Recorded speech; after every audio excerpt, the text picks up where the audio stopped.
All right, let's see what Tulsi had to say at the House committee.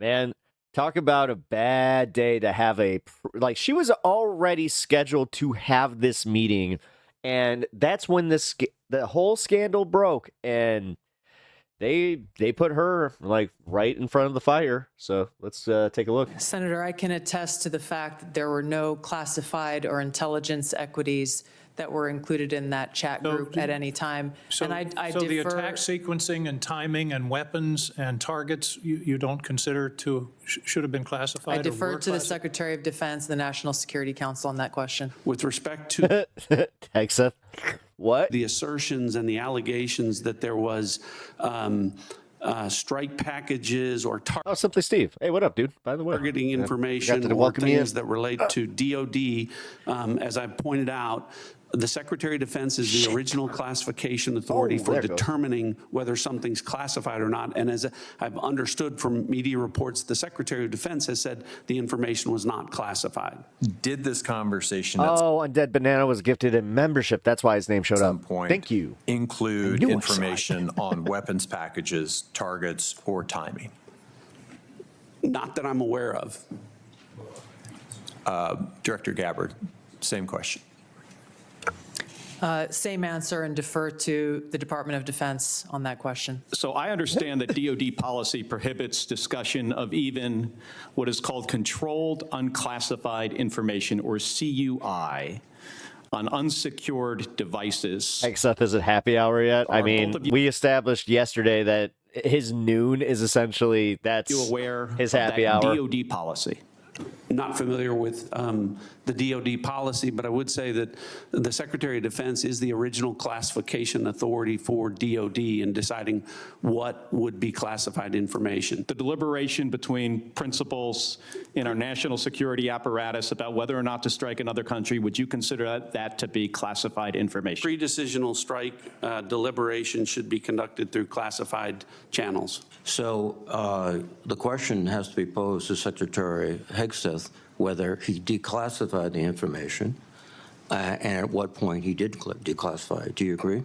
Yes, I defer questions to the Secretary of Defense. But as you've indicated previously, perhaps her the pleading Secretary the of fifth? Defense was discussing classified Their version of pleading the fifth is literally throwing Hegseth under the bus. That's kind of funny. information, and only I he defer to can the boss. be held accountable in He's the terms one of whether he it was did it. classified or declassified at this point. Guys, I'm starting to think that like all of them are going to throw him under the bus, and that Hegseth is on the chopping block, and they're all gunning for his job. When he spoke, is that accurate? Well, I didn't say it that way. I said the Secretary of Defense is the original classification authority, and my understanding is that his comments are that any information that he shared was not classified.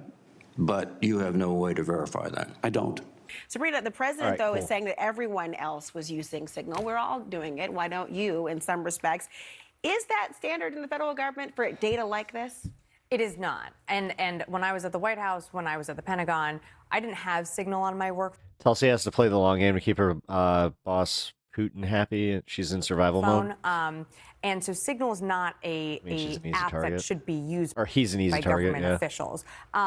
On our work phones, what we were Yeah, he doing, did to himself. I mean, you have classified systems and you have unclassified systems. It's all on Pete, bro. We were just following orders. What's up? The unclassified systems, phones, emails, Hey, those are separate Coy. from How you doing? classified systems. And what is so damaging and harmful in this reporting is that Secretary Hegseth took classified information and moved it into a non-secure format. And even though they're denying that there was classified information in these text threads, anytime there's a military operation, before an operation, if it is true that Secretary Hegseth chillin', put the hell yeah. locations, the timing, and the targets in that thread, that is classified. That is an operation. And so what he did was put those fighter pilots at risk. And that does warrant an investigation. Trying to make the end of the workday. Using Signal to discuss Here he goes. operations as sensitive as the got the strikes against shakes. the Houthis on a government or a personal phone. First, all I would say is the strikes against the Houthis, that Is that guy behind him there to like pinch him? were Or is that his Russian handler? devastatingly effective. And I'm incredibly proud of the courage and skill of the troops. And they are ongoing and continue to be devastatingly effective. The last place I would want to be right now is a Houthi in Yemen who wants to disrupt freedom of navigation. So the skill and courage of our troops is on full display. It's a complete opposite approach from the fecklessness of the Biden administration. President Trump said peace through strength will be brought back. Freedom of navigation will return. And that's exactly what. If this is what the MAGA crowd wants to stand up for, like if this is what they want to, if this is the hill they want to die on, okay. We're doing. As I also Man, when are they going to learn? It's like, nah, maybe we should cut this one. stated yesterday, But, all nobody's right. texting war plans. And that's all. I can only give so much credit on them standing behind each other because this one is detrimental to your broader movement. And I think that enough people are starting to, that aren't Lincoln Project, Republicans that are starting to see that.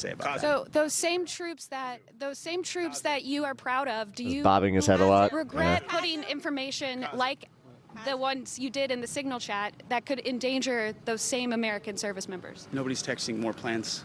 I know exactly what I'm doing, exactly what we're directing, and I'm really proud of what we accomplished. A successful mission. Only you move communications like that because they are either stupid or they're sending it to other people who probably should not be getting these texts. Yep. That night and going forward. The fake denial stance. It was all on because The Atlantic faked it. Oh, yeah. Yeah, then you got the Fox News angle where it's just like, oh, of all the people, it's like, that. Then be mad at that.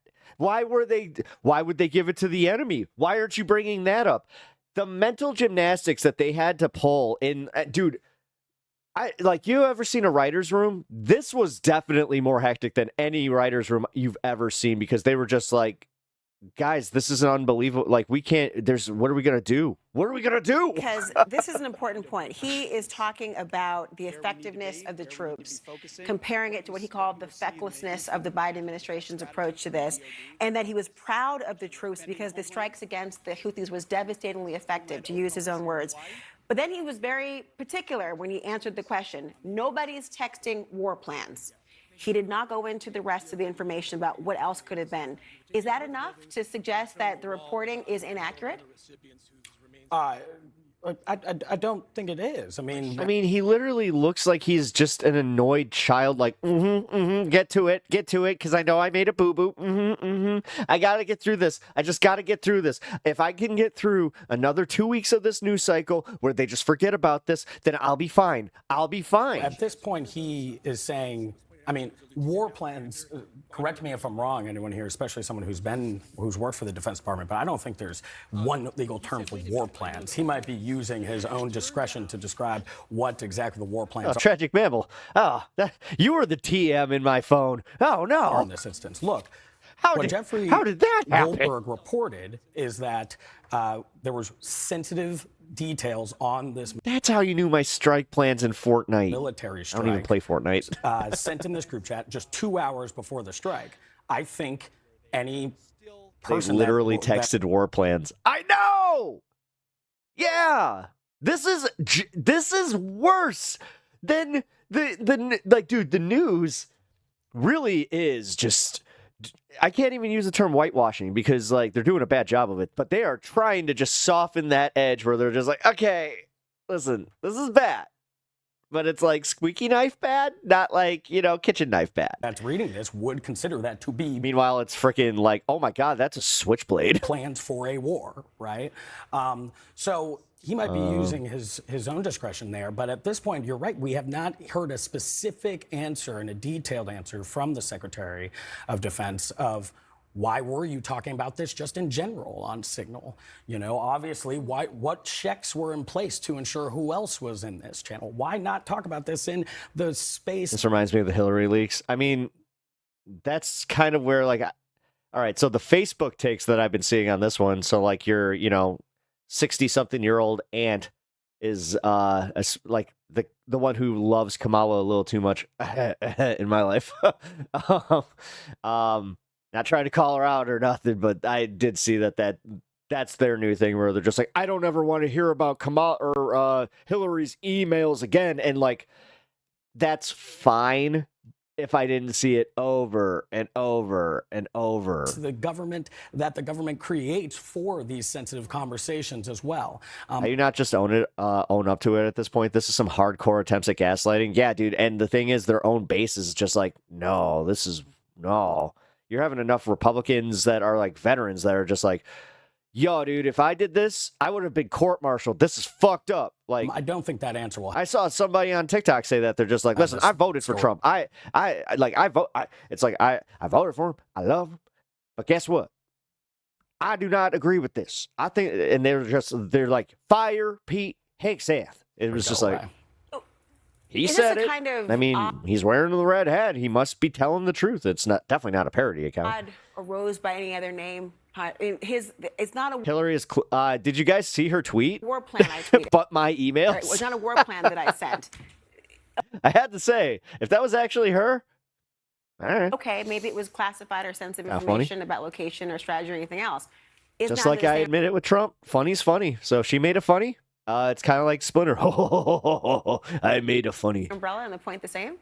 Look, I go back to I think this administration has been straightforward from the very beginning, and I don't think that, to me, I don't see him playing games here with war plans. I see where we can parse it out. But again, I'm going to take him at his word. We have Mike Walls taking responsibility. No, they can't keep the lies straight because that's the thing.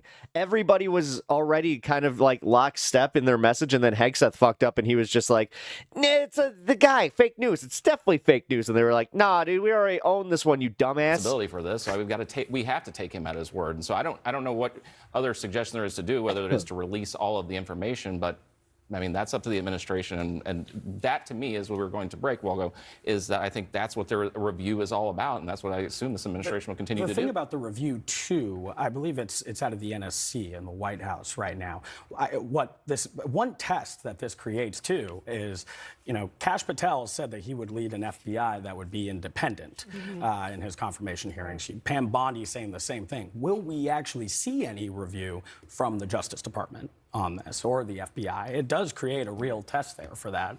And Donald Trump also fired all of the inspector generals, who are also the check on the agencies as well.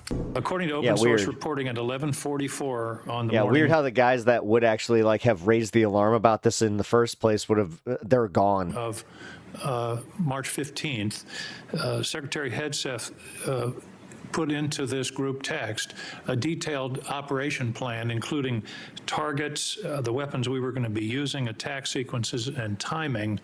And yet you've testified that nothing in that chain was classified. Wouldn't that be classified? What if that had been made public that morning before the attack took place?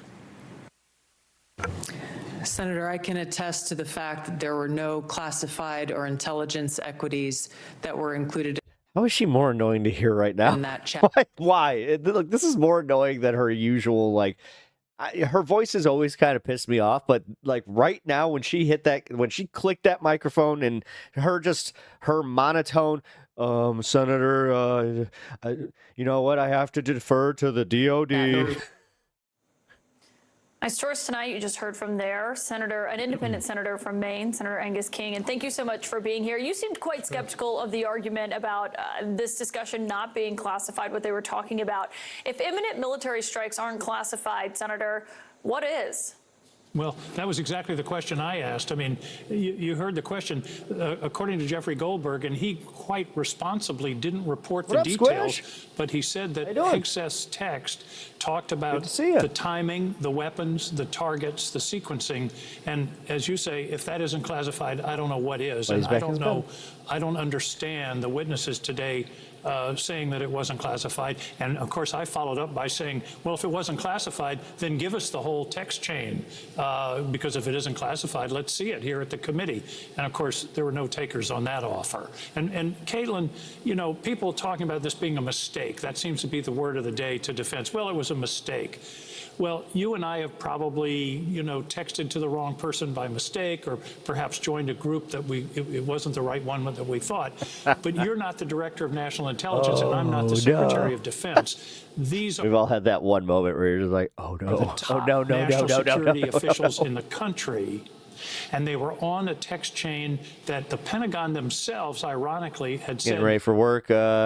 I had that manager last night that doesn't let me wear my AirPods on sales floor. Oh, Don't use man. for this kind of purpose. And they were discussing national security affairs, and it doesn't pass the straight face Caitlin test. Collins. Are you talking about Caitlin Collins? None of She's this not MAGA. was classified. We're going to find that out, Is she? and we'll find out, I believe, reasonably shortly, what was in that text chain, because the administration can't now say, well, we can't tell you because it's state secrets or it's classified, because their director of national intelligence said about 10 times that it isn't classified. It was a very frustrating hearing.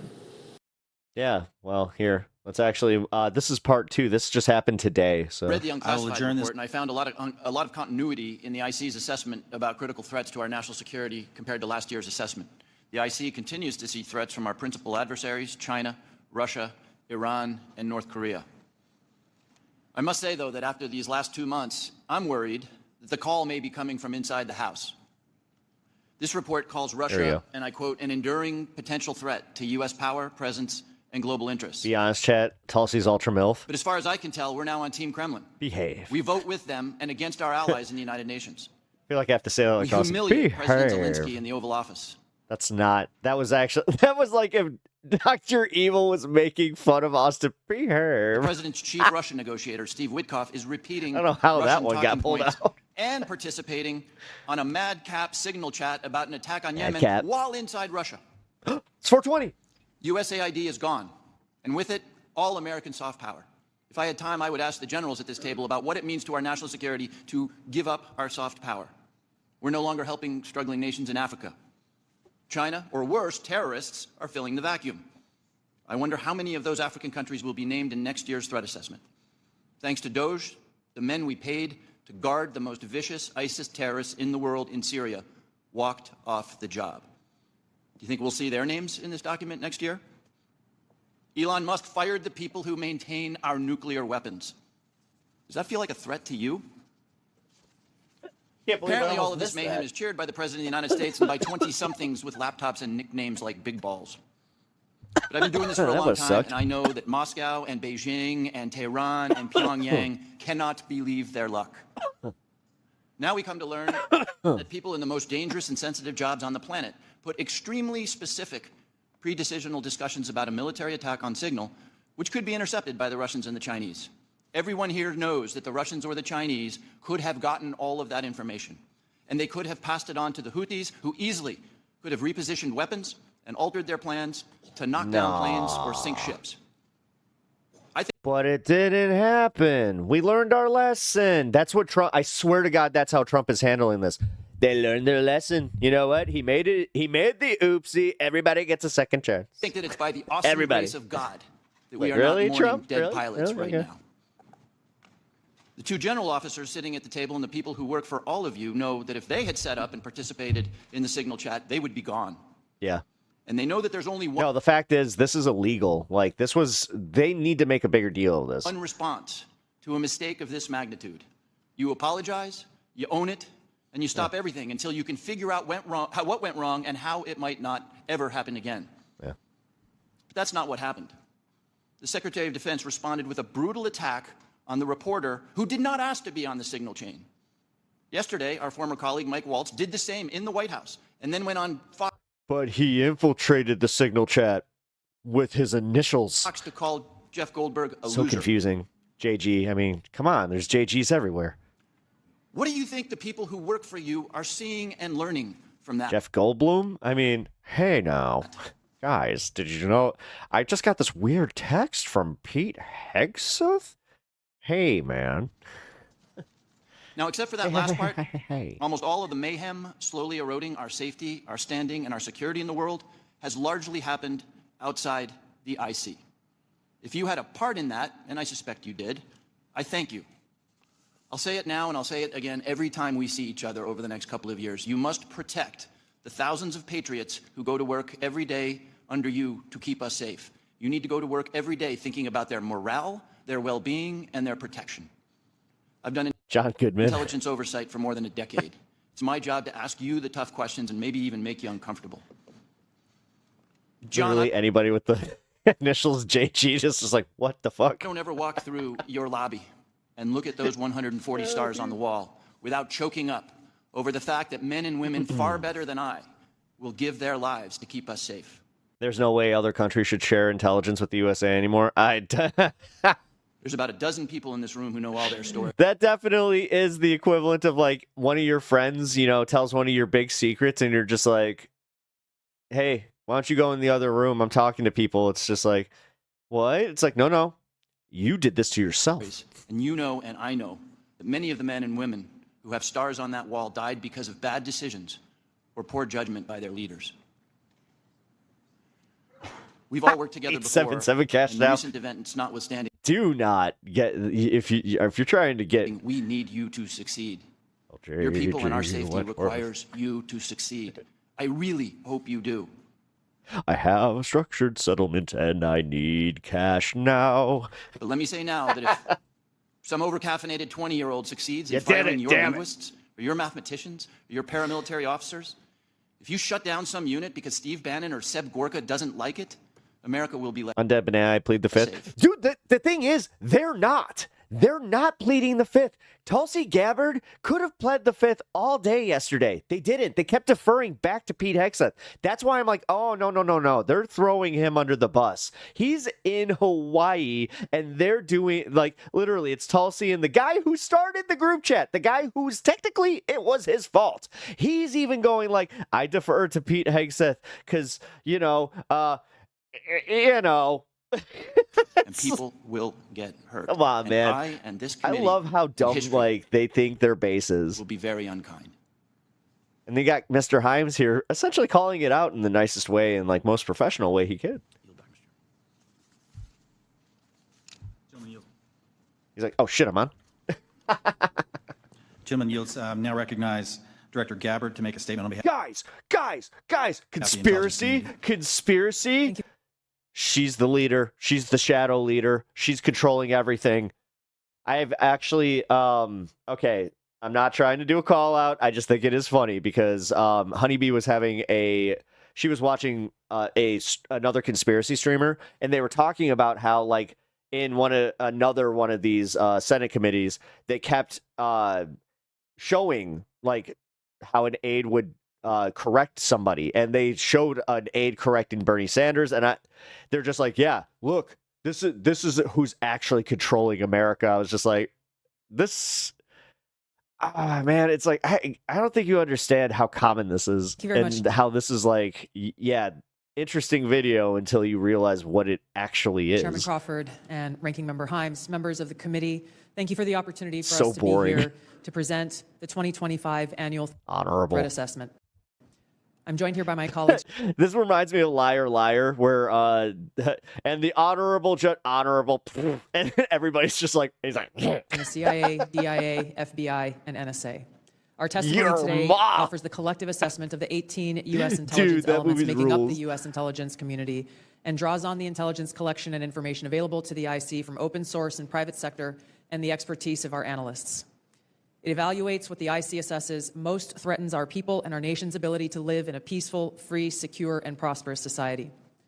As you know very well, we face an increasingly complex threat environment that is threatening us here at home and our interests abroad. I'll begin by focusing on what most immediately oh, when am I bringing her on? and directly yeah, threatens the United States and the well-being of the American With everything people. that's been going on, I kind of I tuned out from like all of my crossover planning. I need to get back on that. You just kind of reminded me. I got to put out some emails. Non-state criminal groups and terrorists putting Speaking American of, lives oh, I'm so bad about and this. livelihood at risk. I'll then move on to focus on the key nation states who have the capability to threaten Don't our email me, security and the guys. interests I'm of the really United bad at States. Cartels, gangs, and other transnational criminal organizations in our part of the world are Don't tell me I engaging in a missed wide it. array of illicit activity, from narcotics trafficking to money laundering to smuggling of illegal immigrants and human trafficking, which endanger the health, welfare, and safety of everyday Americans.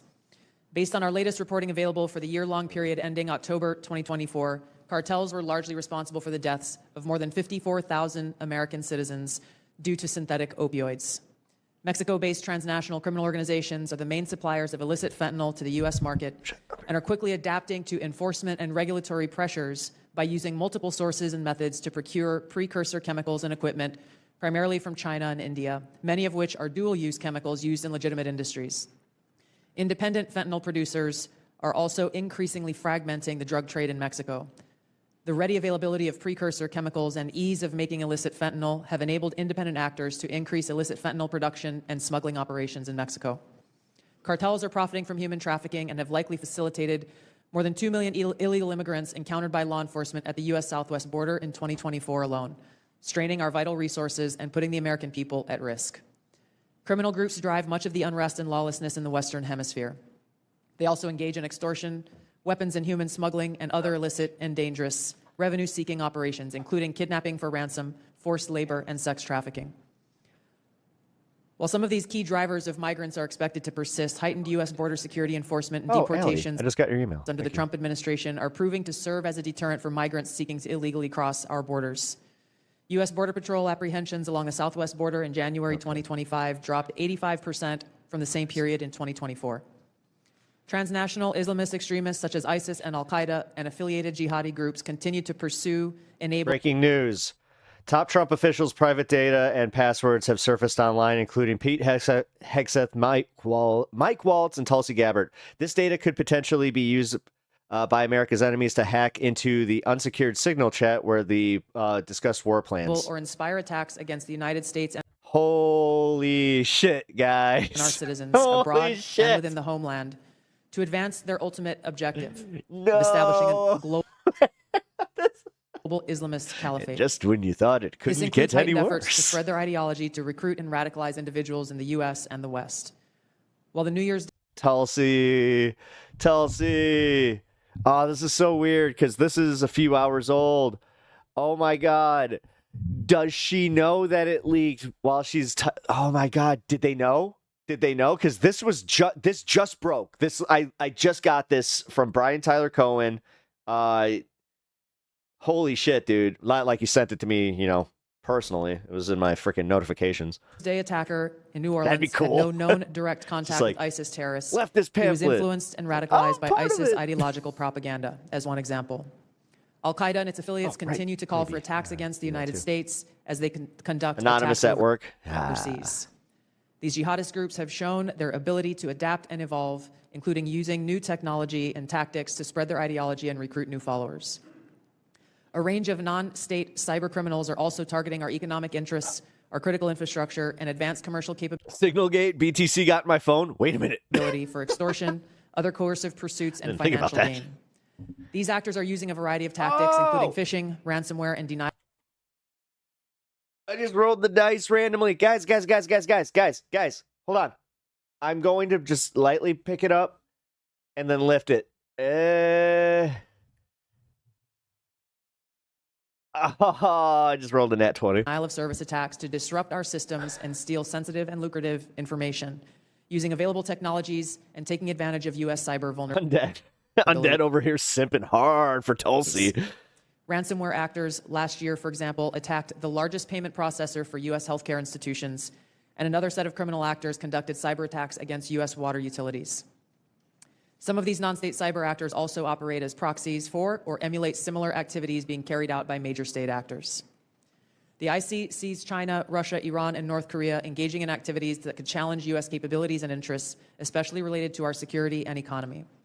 They are in some cases working together in different areas to target U.S. interests and to protect themselves from U.S. sanctions. At this point, the IC assesses that China is our most capable strategic competitor.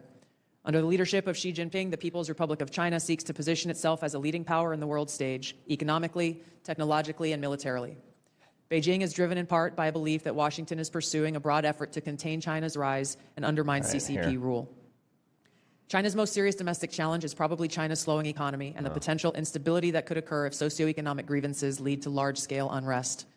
Growing economic tensions with the United States and other countries could also weigh on China's Let's get back to this and I'll plans for figure it out. economic growth and domestic job creation.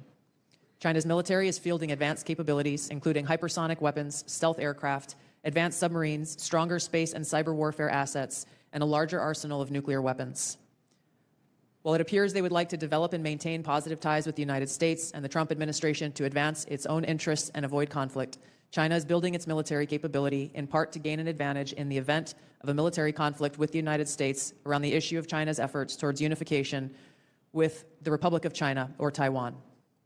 Beijing is advancing its cyber capabilities for sophisticated operations aimed at stealing sensitive U.S. government and private sector information and pre-positioning additional asymmetric attack options that may be deployed in a conflict.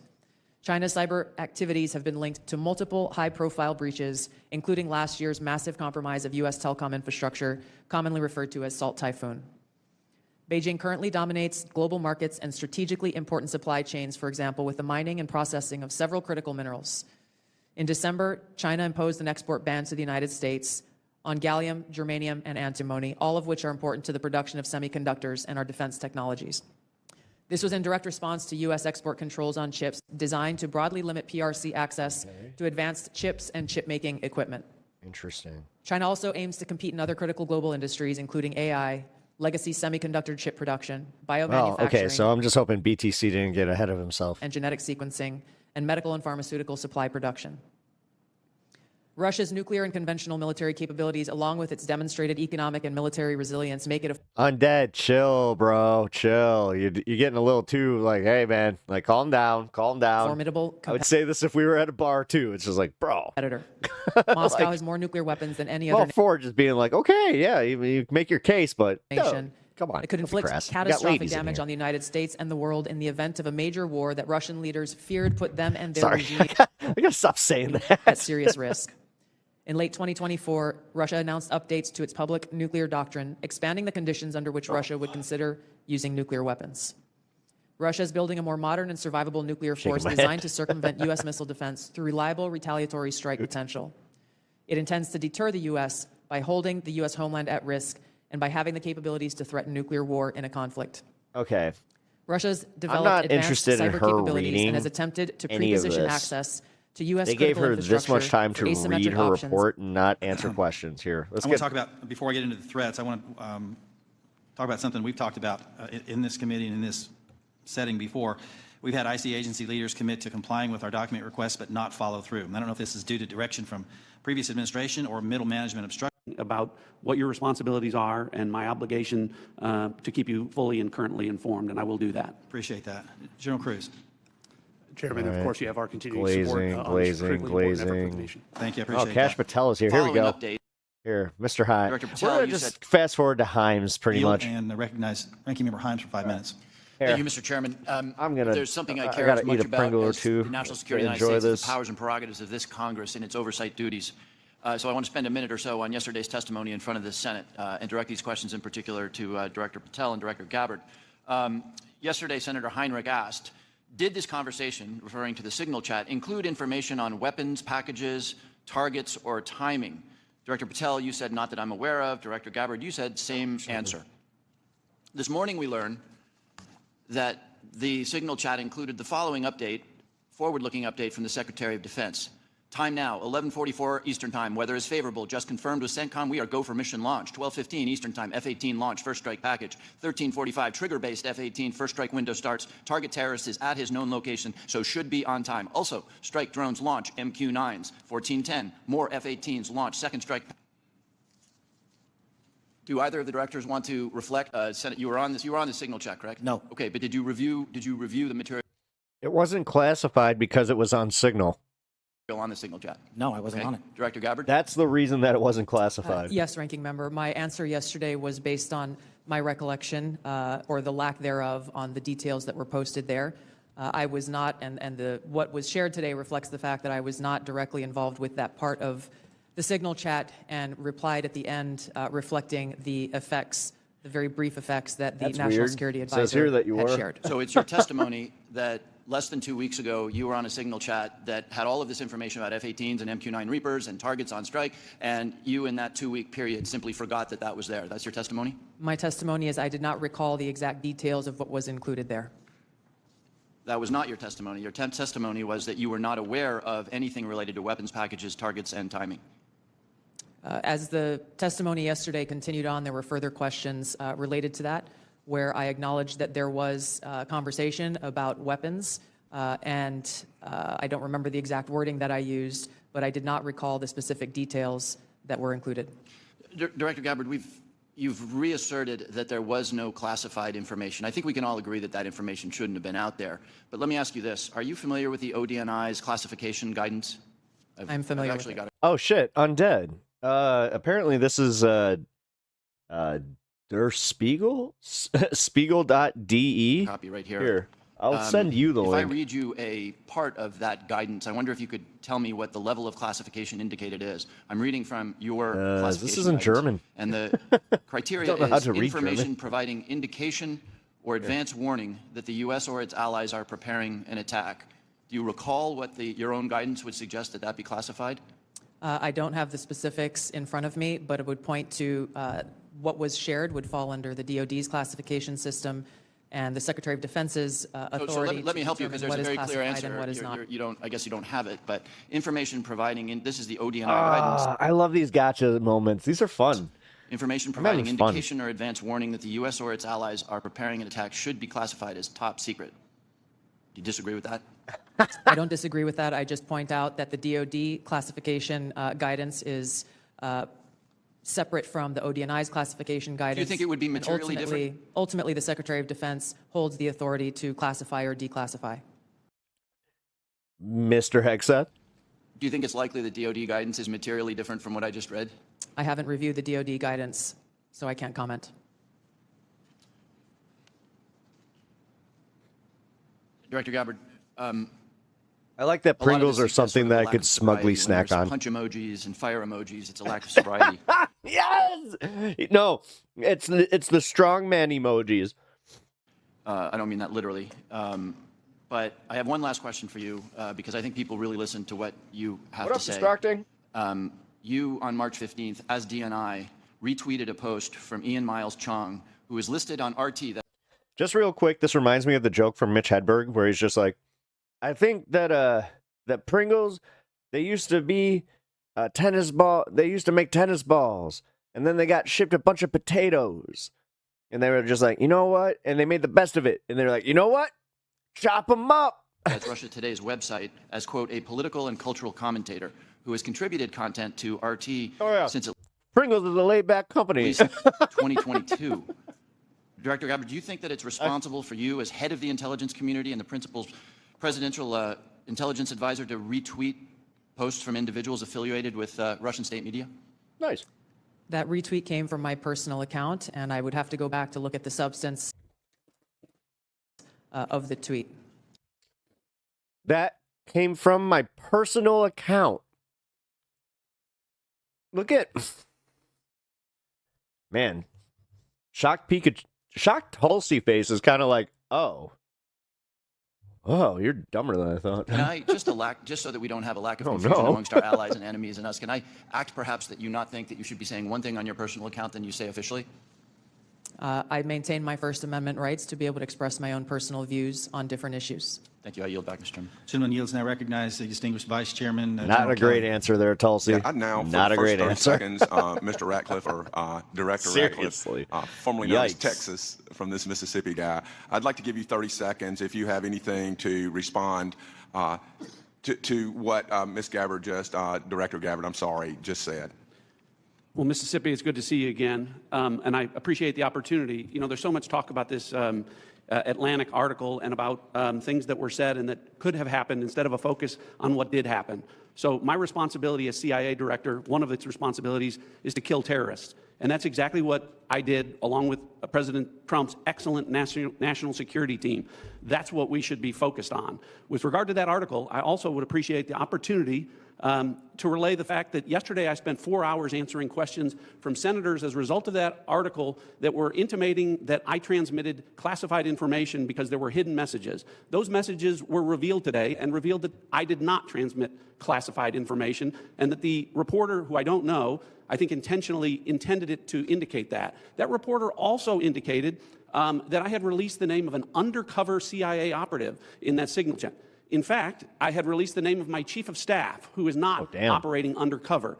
That was deliberately false and misleading, and I appreciate the opportunity to reflect that my answers haven't changed. I used an appropriate channel to communicate sensitive information. No, you didn't. It was That's the permissible to do problem. so. I didn't transfer any classified information. No. Again, this is the gaslighting that we were talking about, man. Like this, no. Nobody should fall for this.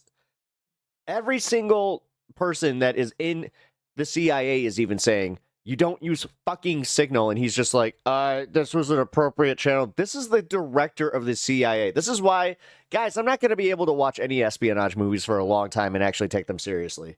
That's kind of, that took this away from me. And at the end of the day, what is most important is that the mission was a remarkable success, is what everyone should be focused on here, because that's what did happen, not what possibly could have happened. On that guy. Thank you, Director Ratcliffe.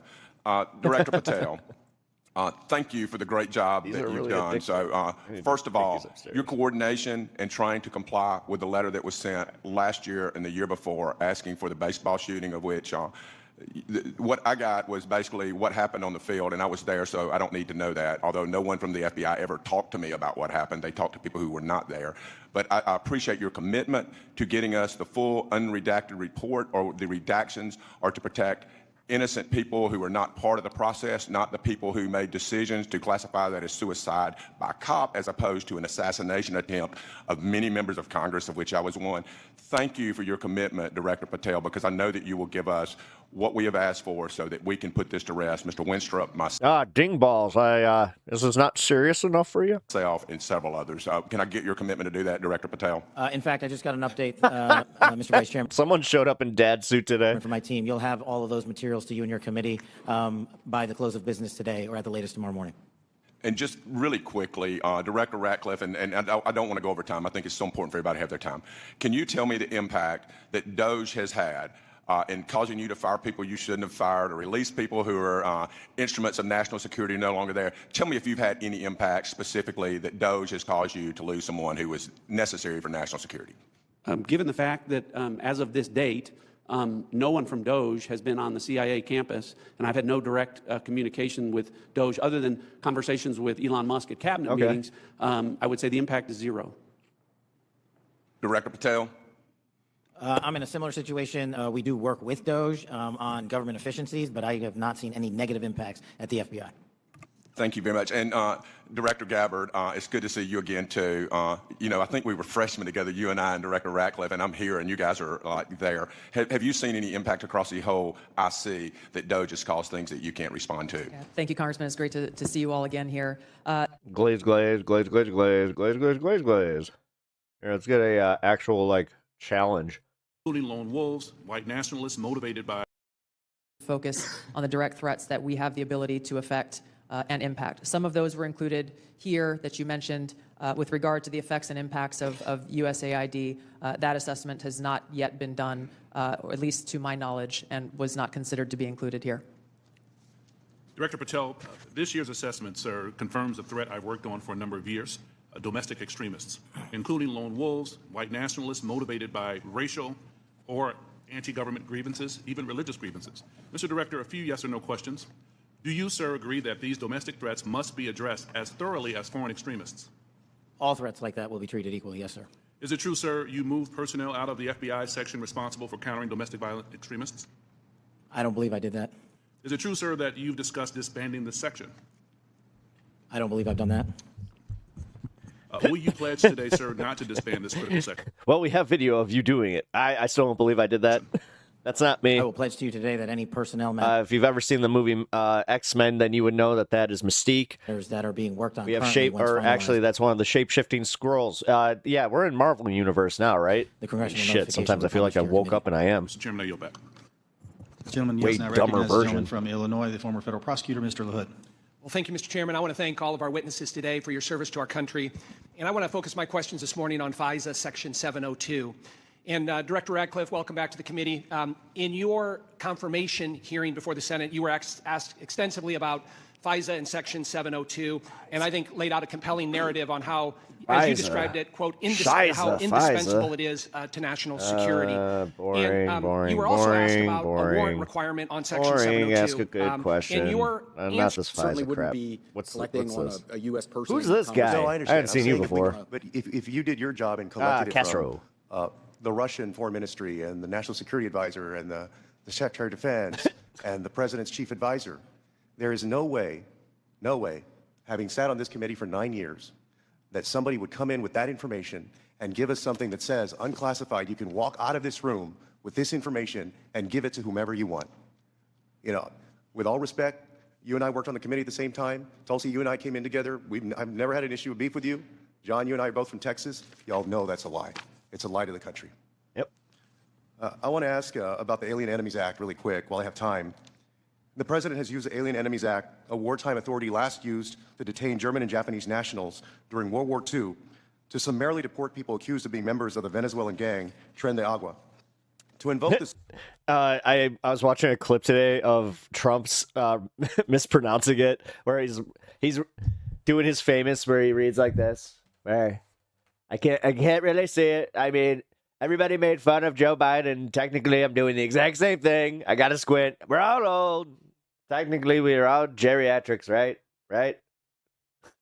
No, but he was legit just Tren de Agua. Let's demonstrate that the United States is under invasion by a foreign nation. And then when he finally got it right, he says it like this: Tren de Agua. We are under invasion by the Venezuelan government. The idea that we are at war with Venezuela would come as a surprise to most Americans. Our cartoon the president. unclassified version of the annual threat assessment the intelligence community just released makes no mention of any invasion or war that we are fighting with the nation of Venezuela.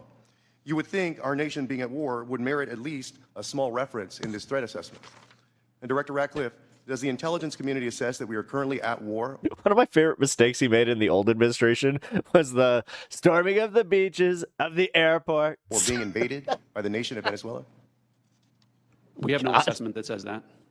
Thank you. In invoking the law, the president alleged that Tren de Agua is, quote, undertaking hostile actions against the U.S. at the direction, clandestine or otherwise, of the Maduro regime in Venezuela. Director Gabbard, does the intelligence community assess that the Venezuelan government is directing Tren de Agua's hostile actions against the United States? There are varied assessments that came from different intelligence community elements. I'll defer to Director Patel to speak specifically to the FBI assessment. But let me ask you, so you're saying there are conflicting assessments that have come from the IC? That's correct. Okay, thank you. We'll take it up in closed session. All right. You know, your threat assessment makes issue of, highlights fentanyl trafficking as a top threat to the United States, yet support for law enforcement cooperation with Mexico has been put on hold. Tren de Agua. And there's been a threat of invasion to Mexico. It would be Tren de Agua. By the United States. You assess that Russia's advanced cyber capabilities. See? Hey, look.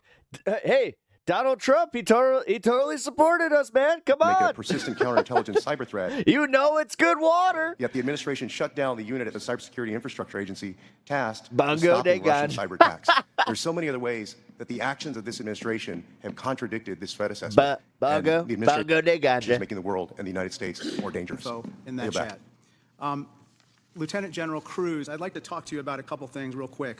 Executive Order 13526, Section 1.4a. This is the Trump administration's executive order with regard to classified information. It says, information shall be classified if its unauthorized disclosure could reasonably be expected to cause damage to national security, including military plans, weapons systems, or operations. You don't disagree that that's accurately quoted, right? That's an accurate quote from the executive order. And DOD 5200.01, this is the DOD's manual on classification, says, quote, information shall be classified if its unauthorized disclosure could reasonably be expected to cause describable damage to national security. This includes military plans, weapon systems, or operations. You don't disagree that I quoted that accurately, right? That's also an accurate quote. Can I show you I'd like to show you the text that Secretary Hegseth actually published to the world. Now, Lieutenant General Cruz, as Ranking Member Himes said, it says, time now, weather is favorable. Just confirmed with CENTCOM, we are a go for mission launch. She's like, how come I have to be the bulletin board aide? I don't want to be the board aide. It's at 12:15 Eastern, F-18's Every Kinko's manager in the area knows her. It's just like, hey, Rachel, what's he need today? He needs a picture of his phone again, you know. First strike package. F-18s are military systems, correct? Weapon systems. They are. Okay. 1345, trigger-based F-18 first strike window starts. Target terrorist is at his known... I do love this day and age where we can just come with these receipts where it's just like, bro, well, look, I made it really big for you. Location, so it should be on time. Also, We got the strike big letters. drones launch MQ-9s. MQ-9s is a God. weapon system, correct? They are. Okay. I think So my dad expects no SS check this month. The computers have been crashing between Doge screwing with them and firing the people. A story with no coverage due to this, I think. Yeah, no shit. Actually, Allie was talking about that in chat yesterday, how she was on the phone for 5 hours with them. applying the executive order as well as the DOD And not like on the phone for 5 hours with them. Like she was on the phone for 5 hours, just like what, trying to get a hold of them, or about 4 hours and then an hour on. manual to this fact pattern. Actually, we yeah, clearly how have did weapon that systems timing that have work? been identified. That is classified information. Now, the reason why it's important that this information not be disclosed is that we don't want the adversaries to know what's about to happen, right, sir? Well, I would draw a small.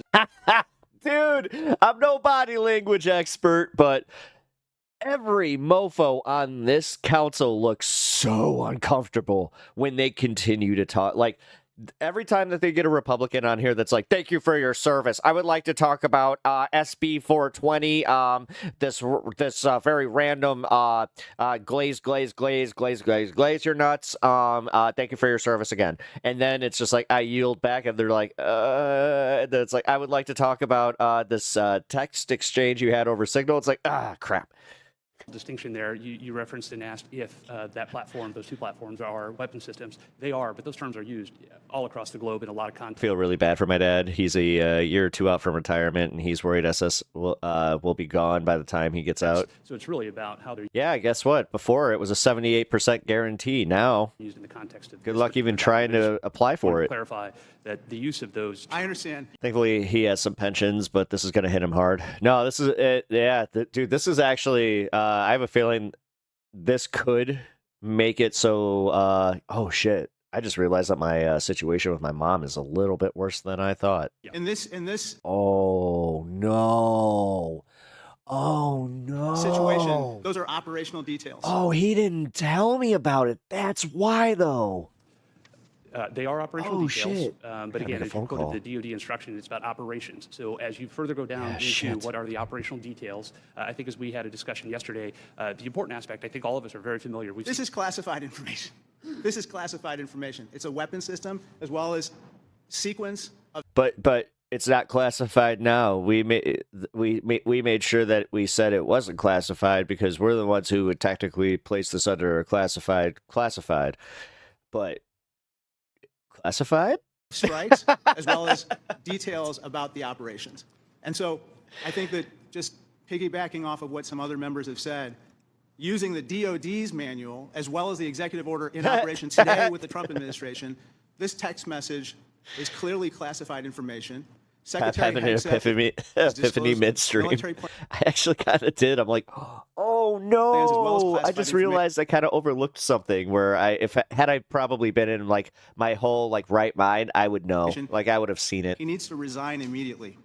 He needs to resign immediately, and a full investigation needs to be undertaken with regard to whether other similar signal chats are occurring in this administration. I'd like to turn my attention to. They use the unclassified pen. It's technically a wand. It's like Harry Potter. You point with it, and it's like, see, whatever I just point to is unclassified. Your little bulletin board there, unclassified. Another topic. Director Patel, according to the DOJ, in 2022, the FBI led Joint Terrorism Task Force, JTTF, in my hometown of Chicago. I should not be throwing up those because technically I played Circle Game, but I just realized those are gang signs. No! Valiantly led efforts to prevent a plot to attack Naval Station Great Lakes in Illinois. You don't dispute that, do you, sir?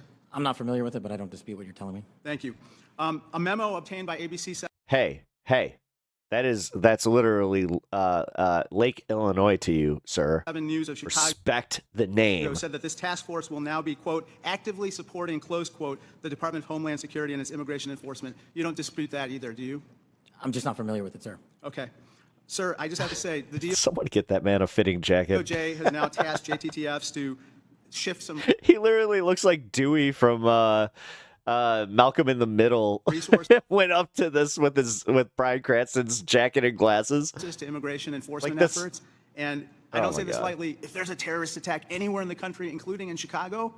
Lake Illinois. Yeah. It's not Lake Michigan anymore. It's Lake Illinois. You didn't know that, like, my great governor, Mr. Pritzker, he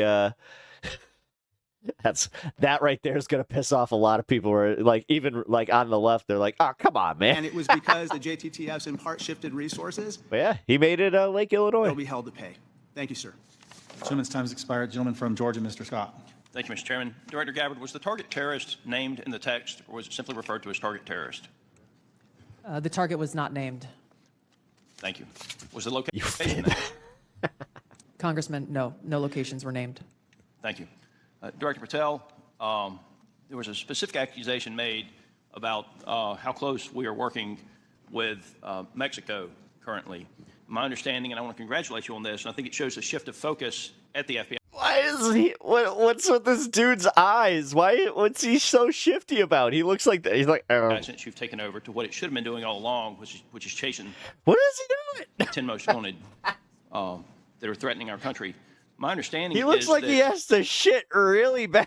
2 of the 3 were actually arrested in I Mexico. shouldn't have eaten that burrito. Oh, no. And extradited back to the United States. Is that correct? They told me that this was, I thought they said 40 minutes, not 4 hours. Yes, sir. We have been working. One of the first meetings I took as FBI director was my counterpart. He's having the pre-poo anxiety where he's just like, oh, no, I think I got the bubble guts. I don't know. Maybe this is the anxiety making it worse. Secretary Farouche in Mexico. And subsequent to that, we have Peter. Repaid or extradited or expelled from Mexico. That'd be hilarious. That senator says something and he's just like, Peter Patel.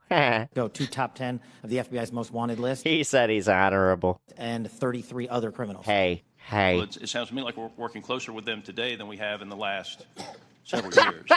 I can't unsee it now. And that the focus of the FBI has shifted to actually protecting American citizens instead of... No!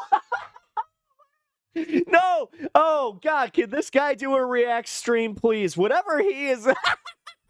This guy looks like Chris Farley doing Matt Foley. And this guy's gonna be living in a van down by the river.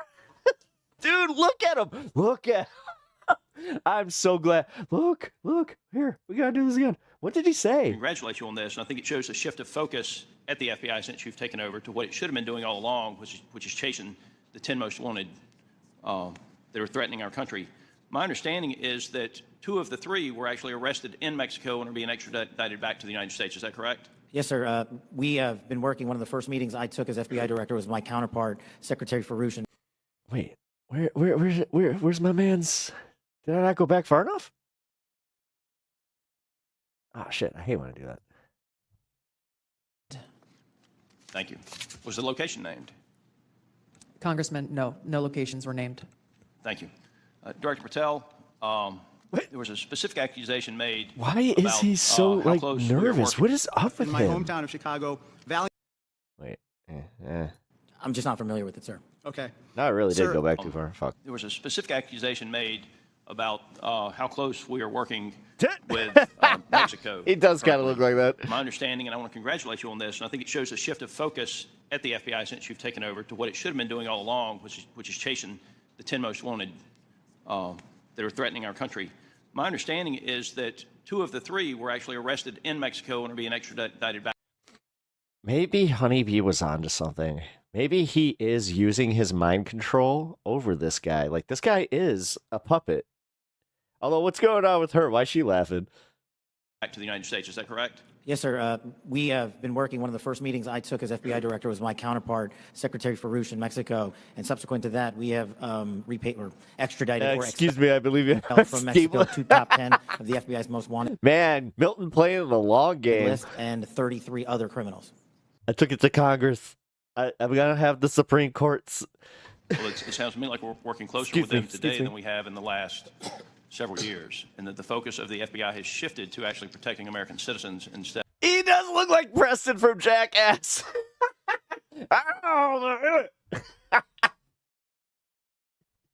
Guys, you ever been an aide to your congressman and you just gotta go? Well, we're about to learn a lesson today. Look at him. Look, I mean, God. Instead of arresting pro-life protesters. Our mission is to find violent criminals wherever they are. And if they're in Mexico, we're going to he He does the Chris Farley lean here. Oh my God, I got this one. I got this one. 'Cause he does the Chris Secretary Farley lean. Farouche Look, in Mexico, and subsequent to that, we have repaid or extradited or expelled from Mexico 2 top 10. oh my God, I got to get better with second to second. 33 other criminals.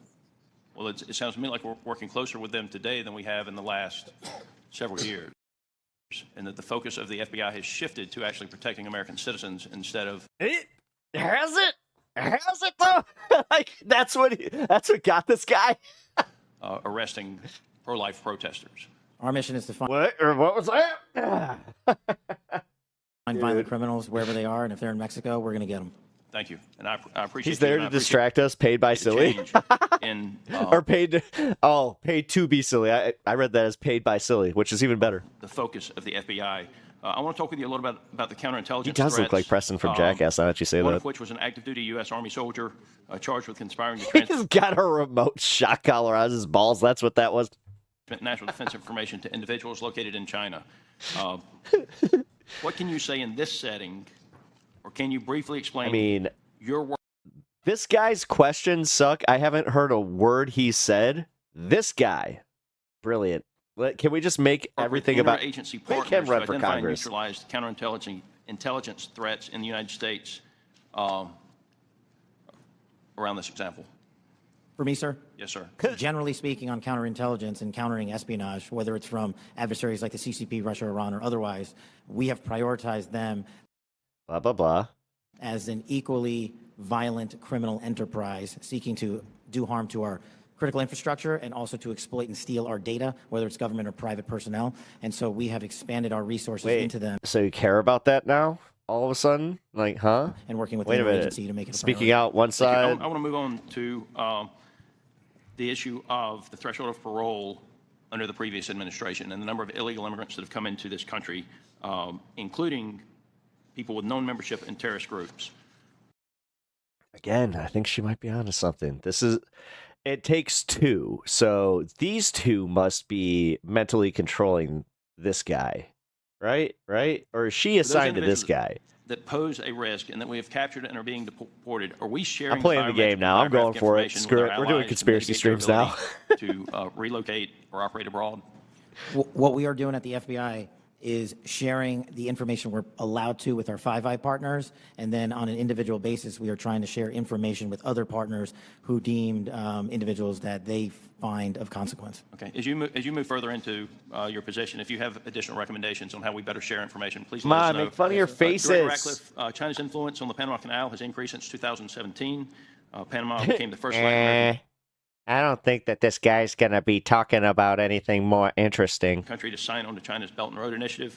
Hey, say Peter. Can you talk about not just China embedding itself into the High various on canal-related conspiracies. sectors and operations, but what other areas in Central That'll be the special edition for when I debate with Honeybee. and South America if China and others increase their presence? Oh my God! Oh my God! You're showing the front face of your phone too. I don't even know how to do this. And what examples concern you the most? Look, we're really bad at this thing, but we're the party of security. Director Gabbard, I want to direct your attention again to the text chain. Here we go. Where it says, just confirmed with CENTCOM, we are a go for mission launch. Does that indicate to you that there is about to be a military? Wait. Okay. So, see, I actually have to say that last aid better at taking a screenshot and blowing it up. You know what? Other aid I would hire over this one. Operation.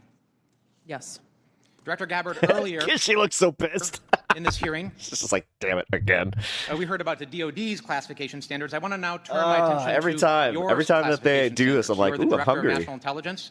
The Office of the Director of National Intelligence Snacky. classification guide says, quote, information providing indication or advance warning that the U.S. or its allies are preparing for an attack, end quote, is to be classified as top secret. Are you familiar with that?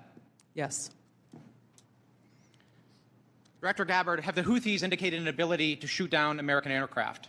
Yes. They have in That's fact right, done Rachel. so, haven't Rachel, they? yeah. Yes. Including MQ-9 Reapers, haven't they? That's correct. And that was one of the systems used in the attack recently that's the subject of this discussion, is it not? Correct. General Cruz, are you familiar with this system? I'm not wearing my glasses at the moment, but... Well, I'll help you out. This is an SA-3 anti-aircraft system. Correct. Are you familiar with this next system? I am. What is it? I'm going to have to ask you It's that. an SA-6. I'm going to guess that... This is also an advanced anti-aircraft system, is it not? It is. It was used widely in the Balkans in the 90s, correct? And the Houthis also have this system, don't they? They certainly do. And they've employed it against our aircraft, have they not? They have attempted to, correct. I spent my life in service to this country. I deployed 3 times to combat in service to this nation. I learned in that time in service. Nothing makes a Republican's butthole clench when they have not been in the military and they have a Democrat that's like, I've done 3 tours, and they're just like, shit. That responsibility is core to leadership. You accept responsibility when things go wrong. You admit mistakes.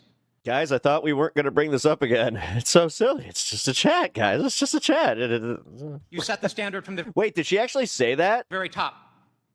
It is completely outrageous to me. Tulsi said internally. I mean, you didn't put the little star asterisk, so I don't know if you're actually joking. Completely outrageous to me that administration officials come before us today with impunity. No acceptance of responsibility. Yeah, somebody Excuse put out a after feeler excuse. for getting Rachel, you know, so if I ever do decide to go into politics, then I at least have somebody that has like the graphic design skills to really put me over. After excuse. Well, we send our men and women downrange to do incredibly difficult, incredibly dangerous things on our behalf. And yet, nobody is willing to come to us and say this was wrong. This was a breach of security and we won't do it again.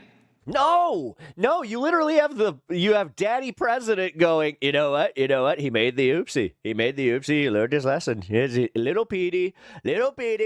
He's always been a little bit of a problem, has a little problem with the sauce. I get it, but you know what? Everybody's got their vices.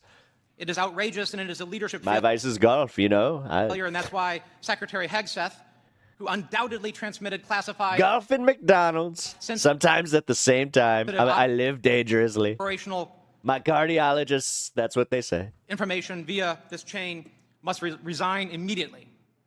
There can be no fixes, there can be no corrections until there is accountability, and I'm calling on the administration to move forward with accountability. I yield back. Gentleman yields. Gentleman from Texas, Mr. Crenshaw. Thank you, Mr. Chairman. Thank you all for being here. Good to see many of you again. Let's see what he has to say.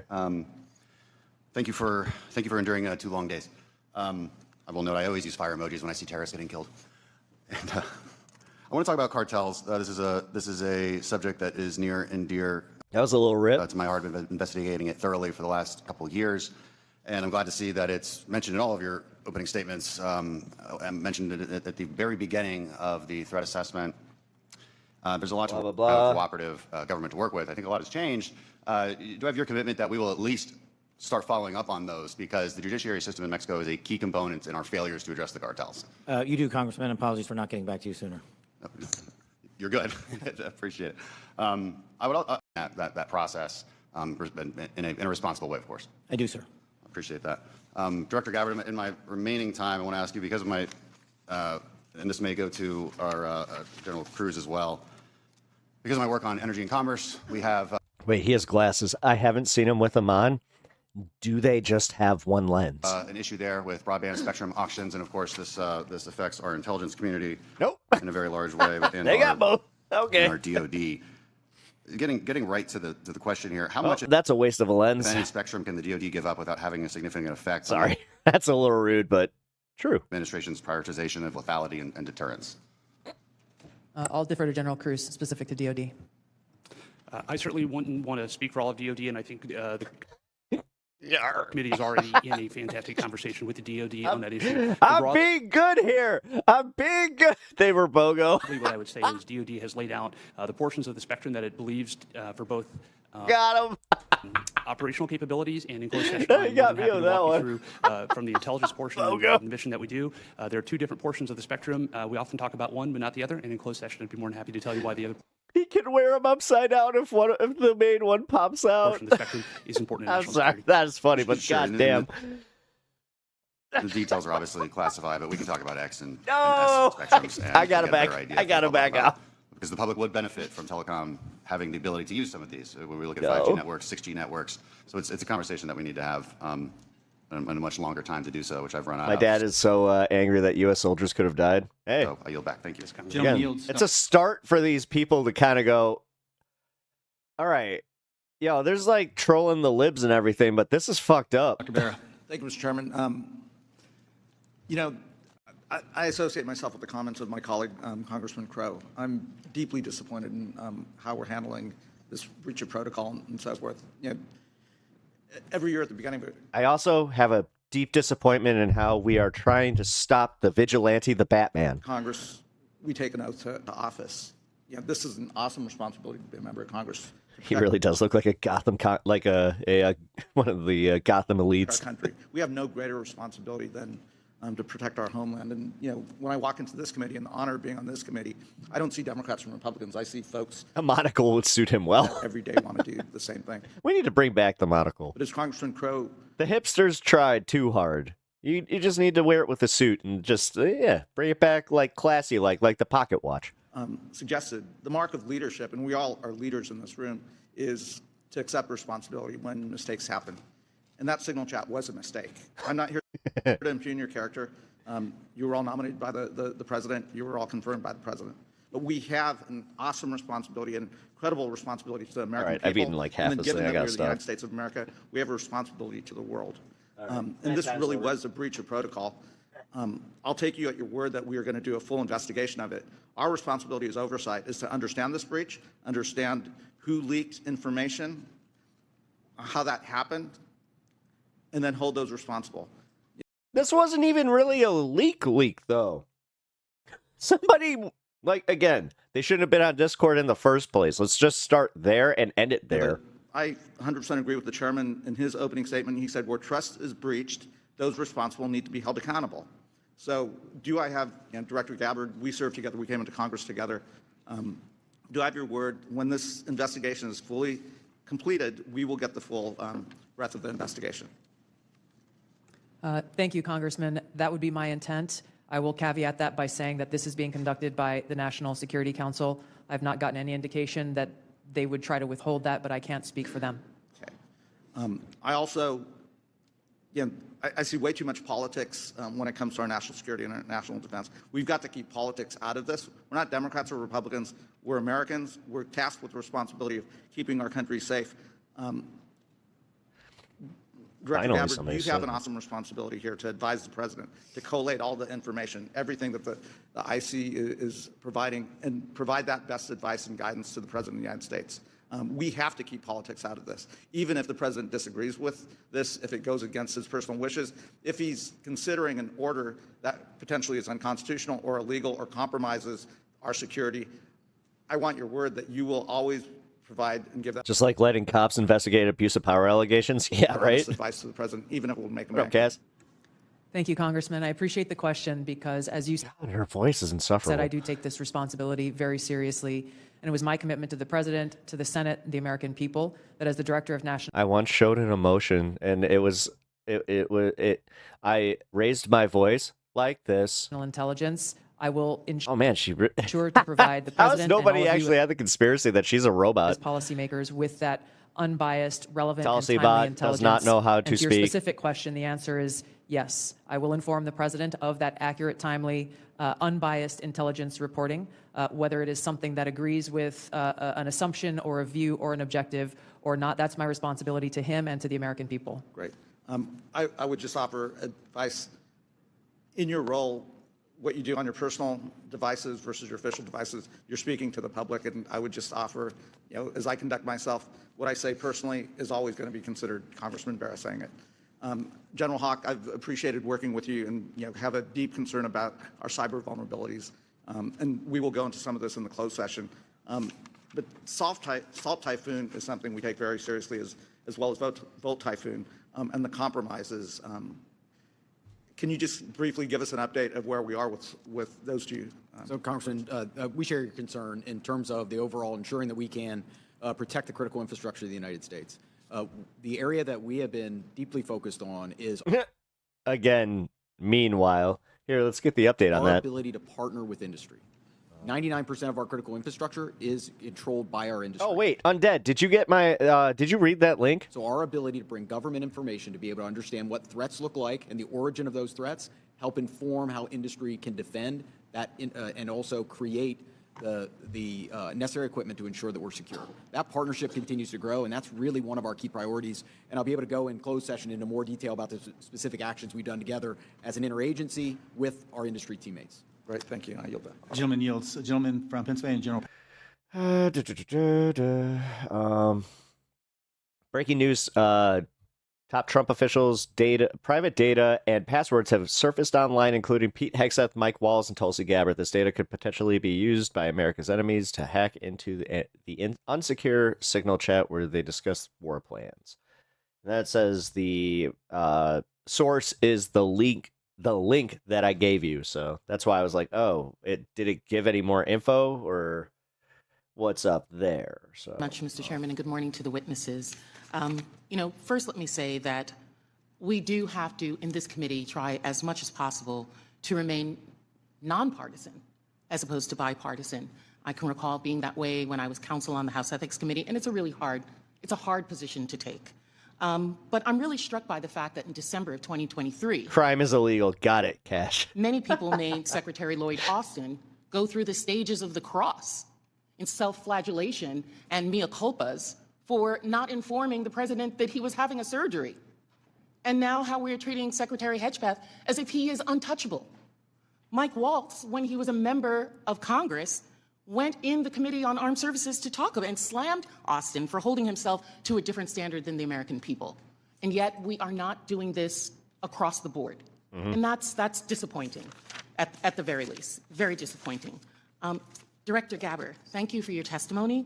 And one of the things that I believe I heard you say was that when there was a discussion by DOJ as to the cuts to foreign aid, that there had not been a request for an intelligence and national security or an intelligence assessment of the impact of those cuts. Was that your testimony a little earlier? Congresswoman, I have not seen any kind of actual official assessment either within the intelligence community or outside of it on what the effects of those. Do you see and do you do your job?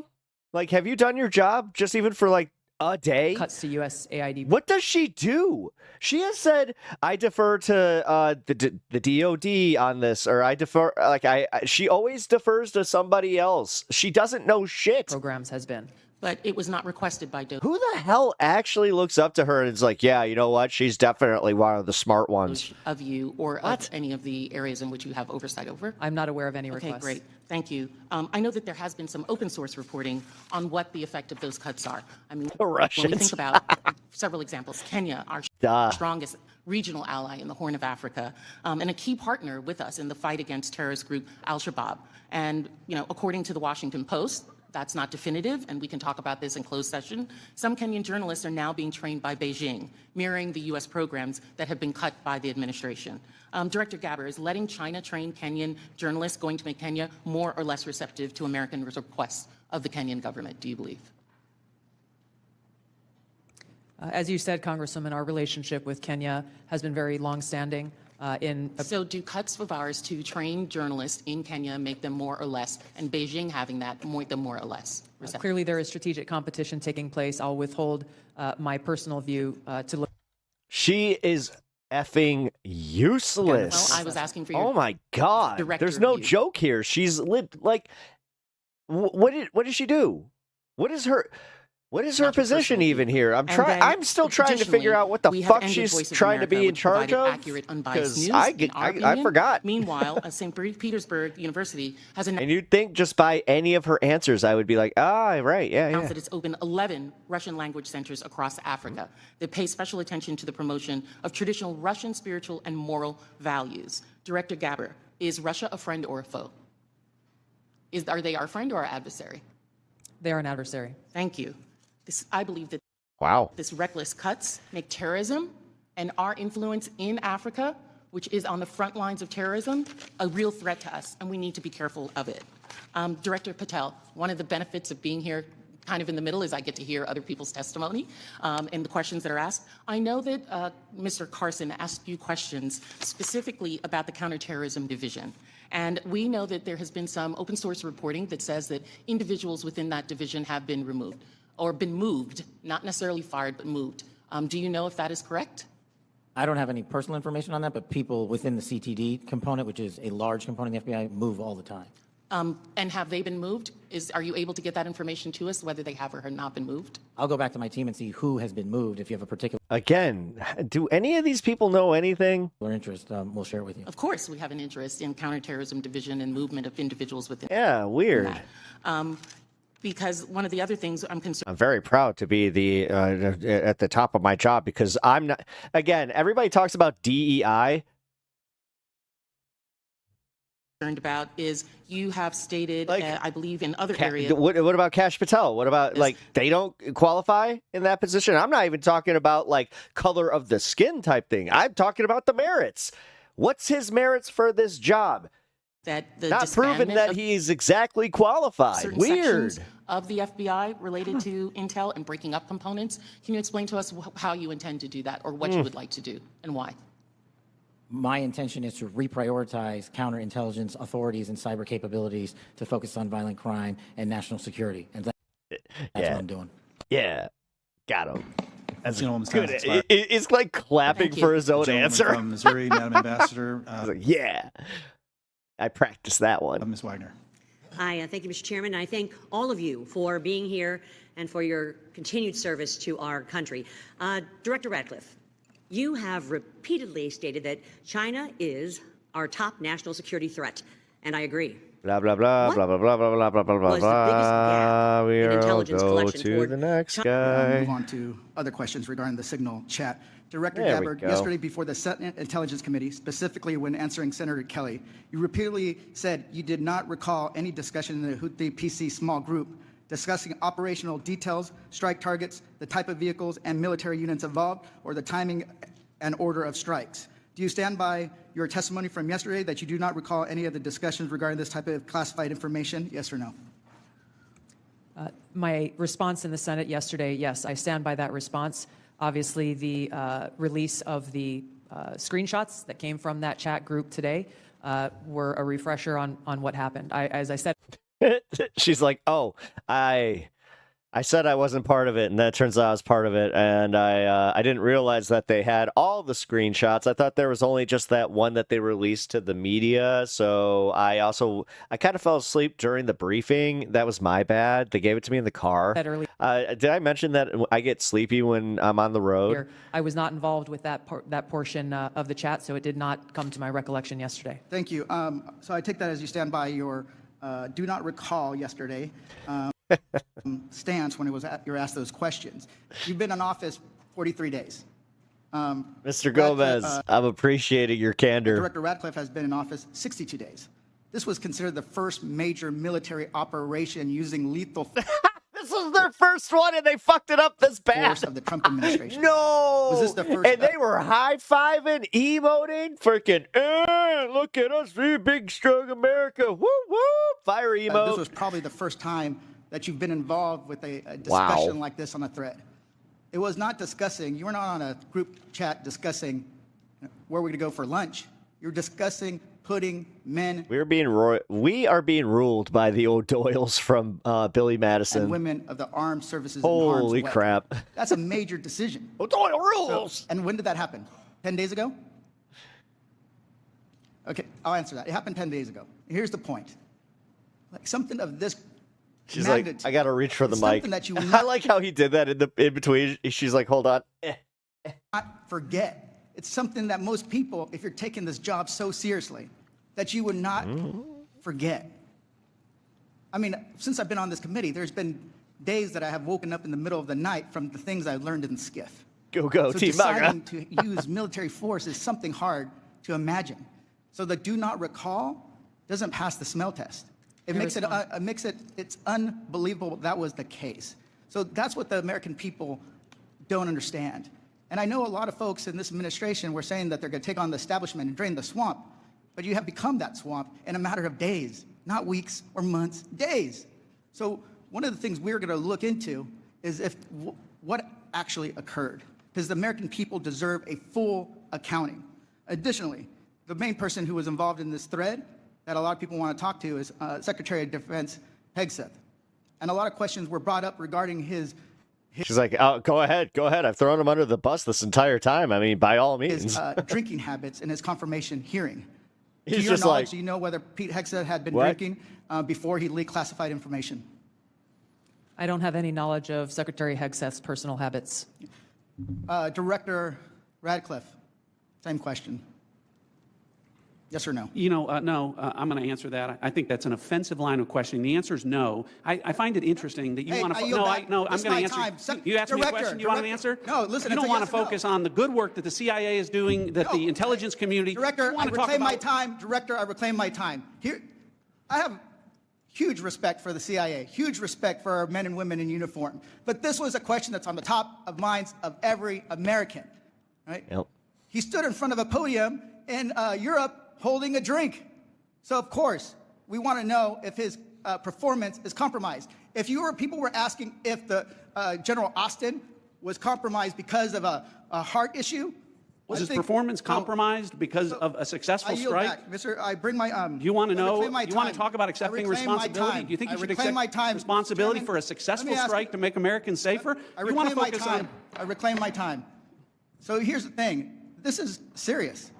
As somebody, we've been. Yeah, I mean, you could sit there acting all butthurt about your little drinking buddy getting called out for being a little bit of a irresponsible alky. Briefed in this committee about using Signal. Come on, man. One of the things they basically said: the most secure phone call, the least secure text messaging. Hell no. And we know this guy makes drunk uncles look good. That your people, Russians, Chinese, are on your phone. Gentleman's time's expired. God. Gentleman from Virginia, Mr. Klein. I knew it. Thank you, Mr. Chairman. I'm going to give the director the ability to respond without being interrupted by his questioner. I appreciate that, Congressman. I guess, just a general reflection here again. Let's see what his answer is. For the last 2 days, members of the intelligence community have been asking questions about a signal messaging group. Yeah, that is illegal, and it's a blatant, like, dude, you're the head of intelligence, and you leaked to a fucking journalist. Go ahead and spin this. Go ahead and get mad. All right there, Cheryl. Go ahead. Not asking questions from Democrats either in the Senate or the House. That's his name. On China, Russia, Iran, and the real threats that are going on to the United States. And you can say that you care about the good work that agencies are doing like the CIA and that you care about 140 stars on the wall. But no one's asked me about my second day on the job here, where I lit the fuse that led to a foreign government participating with us to capture one of the senior planners of the Abbey Gate bombing that killed 13 Americans. And in the process, thanks for the opportunity to clarify. Absolutely, Director. I want to thank you and all the people who work with you and all the witnesses and the men and women, Glaze these nuts. Putting their lives on the line each and every day for this country and to the military. Glaze. Well. Look, your forehead is so glazed that you've glazed so much that your forehead is literally beaming off like the light. The light's just. And we recognize the sacrifice and dedication. Director Ratcliffe, you talked about China being our top national security threat, and I want to go to what really is reclaim your time. Reclaim your time. It's related to cyber. It's related to the blah blah blah. For the time, and I struggle. And if you look at my notes, I've changed my mind about 1 million times what I'd like to talk about. I'd like to first start with Director Ratcliffe.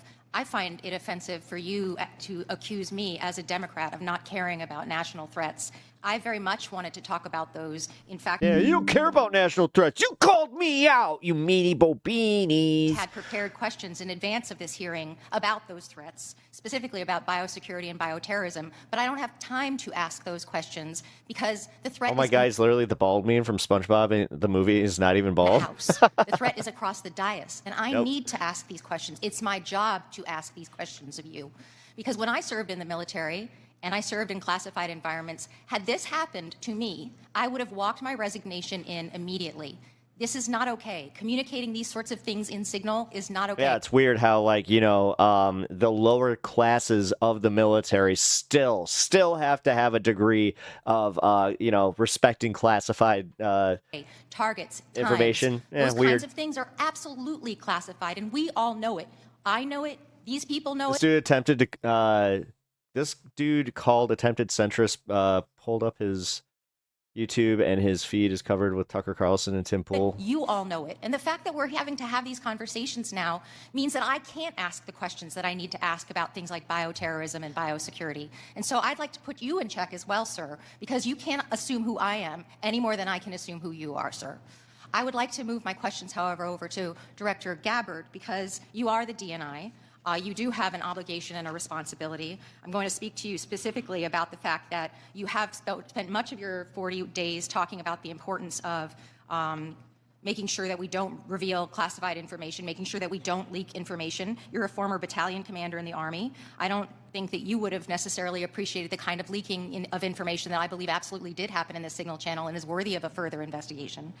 In fact, this committee established something called 50 U.S.C. 3235A, and this committee, on a bipartisan, apartisan basis, requires you, the DNI, to swiftly notify Congress and the Intelligence Committee if you're aware of any sort of significant unauthorized disclosure or compromise of classified This one's done her homework. information, which I would argue this has all of the markings of being that.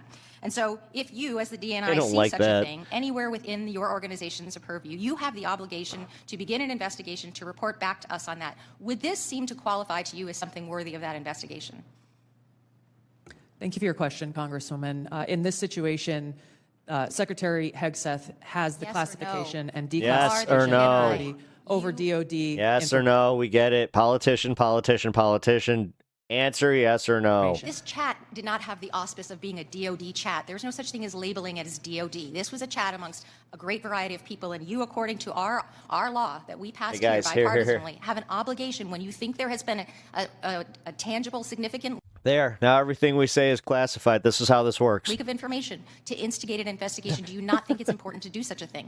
Well, the National Security Council I is mean, come on, investigating guys. this inadvertent Trust me. leak. It's just how And it again, I goes. point to Secretary Hegseth as having the classification. I would argue that classification Secretary authority. Hegseth, if he had the dignity that he needs to have, should be walking his resignation in, because I believe that his probably is heading toward being relieved of his duty based on what I think are significant and illegal leaks, most likely. I mean, just call them on their demeanor. Just be like, how come you guys keep throwing him under the bus?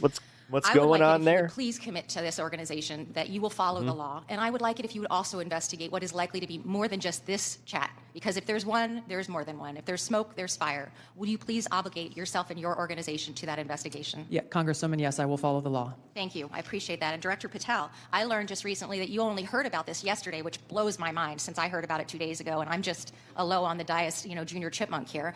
Did you really only hear about this yesterday? The exact timeline I'm not aware of, but yeah, I think it was yesterday or the night And now before. that another day has passed, do you believe, Actually, it was the night before the hearing. now that another day has passed, do you believe that it's now time potentially for the FBI to open an investigation into this? I'm not going to comment on that Because you're the director of the FBI, you don't believe it's appropriate to comment on that? because there's a process in place. There's an ongoing litigation, and the National Security Council is reviewing this matter. And I'm not going to discuss any open or closed That investigation. ongoing investigation, literally, the lawsuit happened today or yesterday afternoon, and the idea that you don't have an opinion on this at this point is frustrating to me. No, it's not. My I'm not final going to question, prejudge any reclaiming my matters, time, my and the men final and women of the question, FBI reclaiming my will time, reclaiming call my the balls time, and strikes. reclaiming my time, not sir. you. Sir, Mr. Chairman, I'd like to have... Gentlewoman's recognized. You have Thank 4 you. seconds remaining. No, I have more than You that. have 2 because seconds Mr. remaining. Patel would not add... Gentlewoman's time has expired. Mr. Stubbe.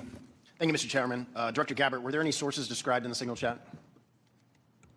No, Congressman. Were there any methods described in the Signal chat? No. Were there any locations? No. Yes. Therefore, due to the fact that Yes. They also had ordnance too. That's kind of funny. there were no sources, no methods, nor locations described in the Signal chat, it does not make the discussion classified. Is that correct? That is up to the Secretary of Defense determination. The Democrats are obviously making the assertions that what was in the Signal chat was classified and claiming that Secretary Hegseth put this war plan out to the world. Which All right, he let's see clearly what did this not. jackass has Were to there say any about names this. in the Signal chat? No. Any targets? No. Yes. Any locations? Yes. And yes. What the fuck? You are lying. This is blatant. Like they released the text today. I sat there and read them all morning with my morning coffee. What? No. Was there a unit name or Yo, this is some. location of that unit? There was not. Were there any routes described in the Signal chat? How come it's always a guy with that fucking like haircut? No. It's Wouldn't an always a guy with operational those plan types of hair. contain that Like, type of look at this guy. information? Every operational plan I've ever seen has contained that information. Thank you. Shifting to the real threats to America, the southern border. Due to the previous administration's open border policies, they allowed over 10 million illegals into our country. asshole. We have to believe that our allies look at this as a colossal mistake and will at least hesitate to a certain extent, wanting to share sensitive information. Notice how all they have is just getting a little bit angry that this is even being paid attention to. That's all they have. They like the fact is they can't just be like, is this not a failure on our part? And then they're just like, oh yeah, it kind of is. With us, that like, keeps us safe, because they're worried about their sources and methods as well. Wouldn't you be at least somewhat concerned that our allies would look at this and say that wasn't the perfect way to communicate? Congressman, thank you for the question. If that information that was put out in the chat by the Secretary of Defense had included specific sources and methods and targets and names, then the answer would be yes, but that was not the case. Let me stop you there because I have such a limited time. Generals, look, you're here because you got tough spots, so I have to put you on the spots. You're passing information like this just within your agency, and you know that it's going to include, we are go for mission launch, Houthis, sea lanes, the information about the weapon systems. That gets to the Houthi military commanders. Doesn't it make you think they're at least going to say duck? Thank you for the opportunity to weigh in on the issue. Yes, if we were collecting this on our adversaries and were able to get this information, as was asked of General Hawk earlier, we would consider that classified, but it's classified under the collection piece. The data that we're talking about here is the operational data, not the intelligence data. Respectfully, sir, just because we have limited time. Secretaries. The Houthis military leader is going to duck when he hears this, or he's going to take some action, or he's going to try to shoot our planes down, right? If he has actionable intelligence, he will certainly use it. I'm talking about this intelligence. You don't think he can figure out? Houthis is mentioned a couple times, sea lanes. They show the weapon system. At least it's a credible warning to him. I would offer the Houthis' defensive position has been constant since the 15th of March. All right. General, I'll just take a whack at it. You're the Houthis' military leader. You get this information passed on to you. It doesn't make you at least take warning? I would... Congressman, I think from the Houthis' perspective, they do have air defense equipment, and they would be able to detect aircraft being able when they're entering into the Red Sea, and certainly when we have our intelligence aircraft operating over top their country, they'd be able to detect that activity. But being forewarned is extraordinarily important. I'll take another stab at it. If just language like this in a different context, okay, but just within your department, sir, your people are passing this information. Do you advise them maybe they don't use Signal on this? Are there other forms? Yeah, don't use your personal Obviously, they're going to be more devices. What I would offer is the data that we would be passing would be the full target packages and the full set of operational information. Okay, but even if it was just this, do you really want to give He just moved like he's like, you're sitting too far. I can't hit you. the possibilities that they could be breached, hacked, and they would get this information? Wouldn't you, even with just this, sir, respectfully, wouldn't you want to use a more secure means of communicating? I think what I would offer are two things, and hopefully they're helpful to you. One of them would be, in addition to that full package that we would talk about, when the Secretary extracted individual details from that and provided those on Signal, whether individually or in aggregate, that is his decision of what is classified and what is not. From That's not how it works. An operational aspect. And I'm just a streamer, dude, that has had it explained to me by enough people who have worked in the intelligence community on television, where they're just like, no, like for even like low totem people, there are channels that you have to follow. If this is at the top, that's insane. And that's probably the most important DOD piece to there. Oh no, I typed DOD because they said if you type DOD, then that means that it's covered and that it's it's a-okay. And I would echo what we've said before. It's the Secretary's authority for the... Just give me, there's more secure ways of communicating any of this, right? There are, and our adversaries have... General, there are, right? To intercept. There's much more secure means that you use, even if you don't think that this is, or you don't want to stick your head What I out would on say it. is the full packages were transmitted within classified, within traditional classified. But this could have been transmitted in a classified way as well. Thank you.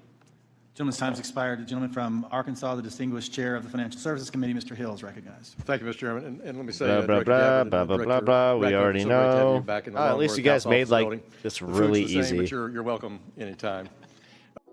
Okay, so we got an update. Passwords and private information belonging to top national security officials in the Trump administration have been found online, according to German publication Der Spiegel, who I have been informed by one of my chatters is kind of little 50-50 in their reporting. At least that's what I took from it. If it's any worse than 50-50, then let me know, like, what their lean is. But in a stunning report published on Wednesday, the paper said its journalists used commercial people search engines along with hacked consumer data that has been published on the website. Those whose information was compromised included Secretary of Defense Pete Hegseth, Director of National Intelligence Tulsi Gabbard, and National Security Advisor Mike Waltz. Man, I got so conditioned to just saying Walls. God needs you guys, by the way. Private contact details of the most important security advisors to U.S. President Donald Trump can be found on the internet, the outlet wrote. Der Spiegel reporters were able to find mobile numbers, email addresses, and even some passwords belonging to the top officials. Spiegel explains those affected by the leaks include National Security Advisor Mike Waltz, Director of National. Okay.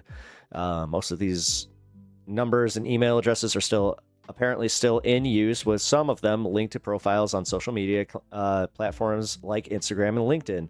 They were used to create Dropbox accounts and profiles and apps that were tracking running data. Oh my God.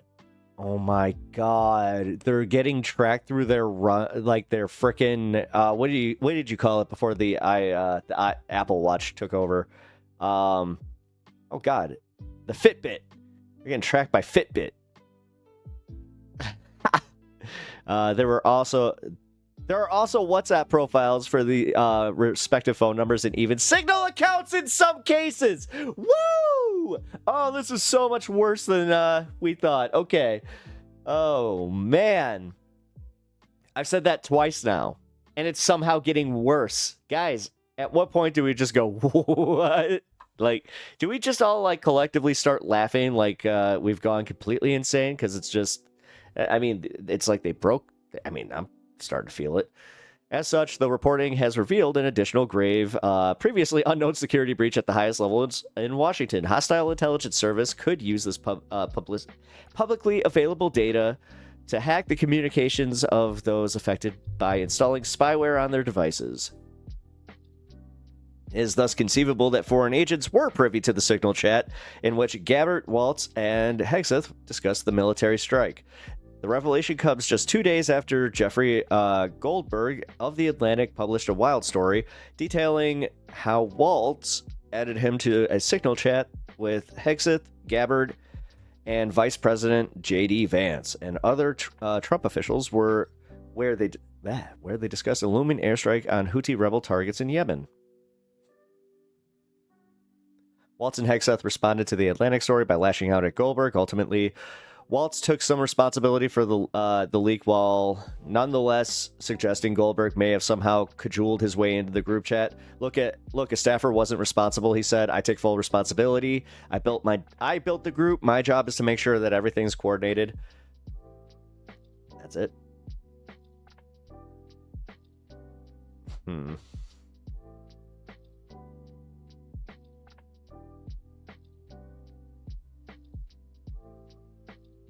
Federal judge nukes Trump admin motion to disqualify her as nothing more than speculation, innuendo, and attempt to attack the messenger. Cool. Disturbing video shows masked men hauling away pro-Palestinian student. Her whereabouts are unknown. Okay, hold on. Whoa. Hey guys, they heard Pete Hegseth, they heard us talking about him, and they were just like, we have an ad for you, Mr. Hegseth. You might be drunk. He would wear this emotional support husband, do not pet. He's one of those guys. Where I bet his kids got him like one of those, like, my dad loves guns, God, guns, and freedom. And it's all done in like the Affliction font from, the early 2000s. Men wearing street clothes identified themselves as the police whisked away an international graduate student at Tufts University in Massachusetts after she co-authored an op-ed on Israel. Oh man, that's scary as fuck. Turkish citizen in the U.S. on a student visa was detained on Tuesday in Somerville by two men wearing street clothes and masks.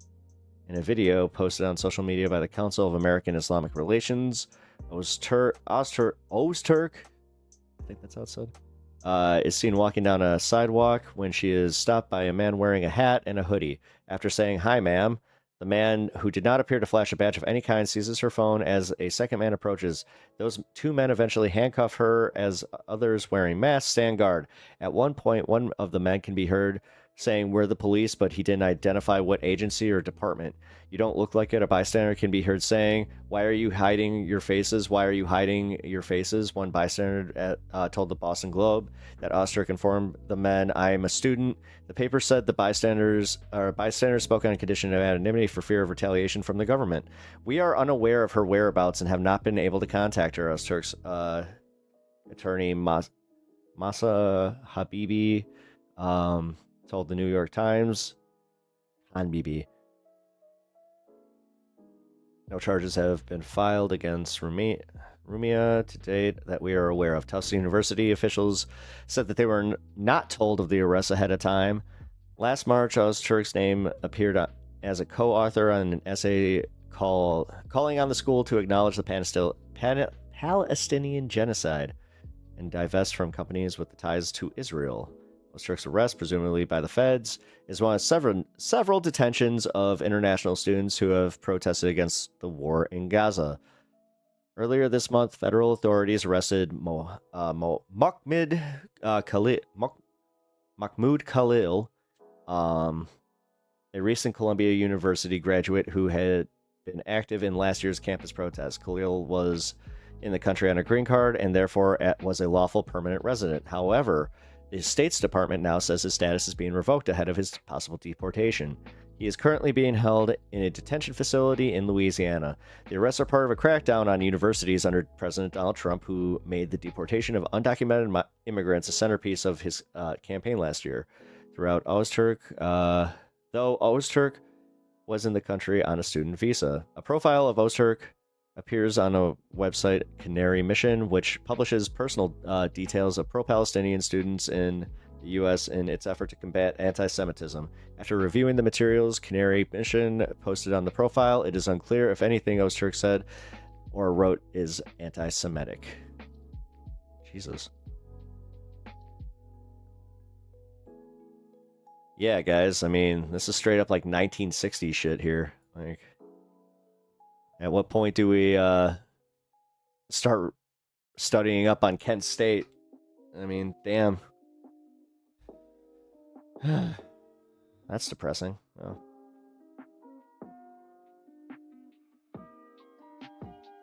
All right.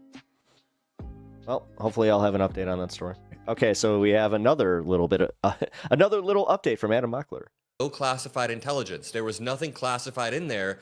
And now we know there was. Now we have the exact texts of Pete Hegseth, Mike Waltz, Tulsi Gabbard discussing the exact dates, times, locations, strike patterns of these targeted missile strikes. And that is necessarily classified. If you're talking about the strike targets and the date and times of missile strikes before they happen, then that has to be classified. It has to be classified intelligence. So this chat titled Houthi PC Small Group contained a few people, and let's jump into this new article titled Here Are the Attack Plans that Trump's advisors shared on Signal.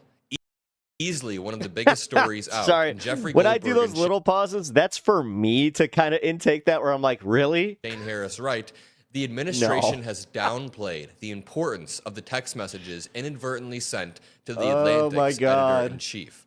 So, about that Signal chat, writes Jeffrey Goldberg, on Monday, shortly after we published a story about a massive Trump admin security breach, a reporter asked the Secretary of Defense, Pete Hegseth, why he had shared plans about a forthcoming attack. What is it about Hegseth that like Trump is just so enamored with, where he's just like, you know what, fuck it, he's too stupid. He's so stupid that he's useless. He's totally useful because he will never question. On Yemen, he answered, quote, is that nobody was texting war plans, and that's all I have to say about that. And that was basically uniformly the response from the Trump administration. Everybody from Caroline Leavitt to Trump himself, they said, hey, there was no classified intelligence in this text chain. So at a Senate hearing yesterday, the Director of National Intelligence, Tulsi Gabbard, and the Director Night, man. Good luck. Good luck tomorrow with your bus. Hope to see you. CIA, John Ratcliffe, were both asked Go home. asked Hell about yeah, the man. Signal chat, to which Jeffrey Goldberg, the editor-in-chief, was inadvertently invited and added to. Quote, there was no classified material that was shared in that Signal group, Tulsi Gabbard told members of the Senate Intelligence Committee under oath.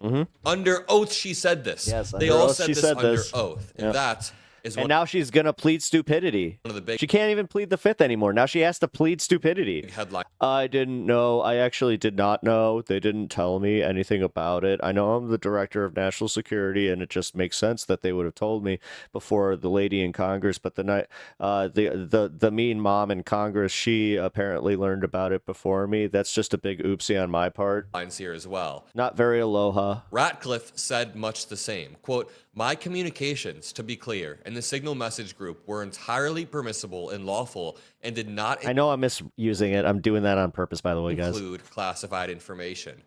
Interesting. So his wording is interesting. He said, my communications. So there's a reality Fuck, we where got one here if that's he just like- didn't himself send anything classified, maybe he can get away with not lying under oath. But Tulsi Gabbard might be screwed. And if you appreciate this video, by the way, all that I ask you is you scroll down and hit that like button. It really does help boost this message at a time when the Trump admin is trying to control the narrative and downplay this. But this continues. Donald Trump asked yesterday afternoon about the same matter, said, quote, it wasn't classified information. So you're telling me it wasn't classified. Now, Okay, it wasn't classified. Here's the thing. Among the texts were detailed launch times for the F-18 fighter jets, drone strike windows, target confirmations hours before Seems pretty classified to me. it happened, intelligence assessments, operational sequences for upcoming strikes. As I said, this necessarily has to be classified intel, because if it was unclassified, then that means it could easily fall into enemies' hands, and then it's not really a covert operation where you're secretly striking somebody. No, that one congressman made a great point about that. Like, they're trying to pull well, it didn't happen, so it's not like they knew. It's not like they moved the target. It's not like we didn't accomplish our goal. Definition not So why are you mad? secret then. They're These all statements mad about provided us stuff. with a dilemma, writes Jeffrey Goldberg. In the Atlantic's initial story about the Signal chat, the Houthi PC small group, as it was named by Waltz, they withheld specific information related to weapons and the timing of the attacks because they didn't want to put American citizens at risk. As a general rule, they write, we do not publish information about military operations if that information could possibly jeopardize the lives of U.S. personnel. That's why we chose to characterize the nature of the information being shared and not share specific texts.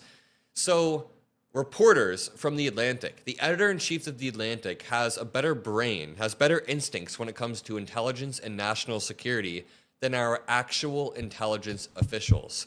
And I do want to say, again, this It is kind of funny that the whole group of these people are called intelligence. was not some off-the-cuff Waka leak. waka. This was the Secretary of Defense texting a specific strike timeline, including the exact takeoff windows, into a chat with no verification of the recipient list. Like, I just want to take a step back for 1 second.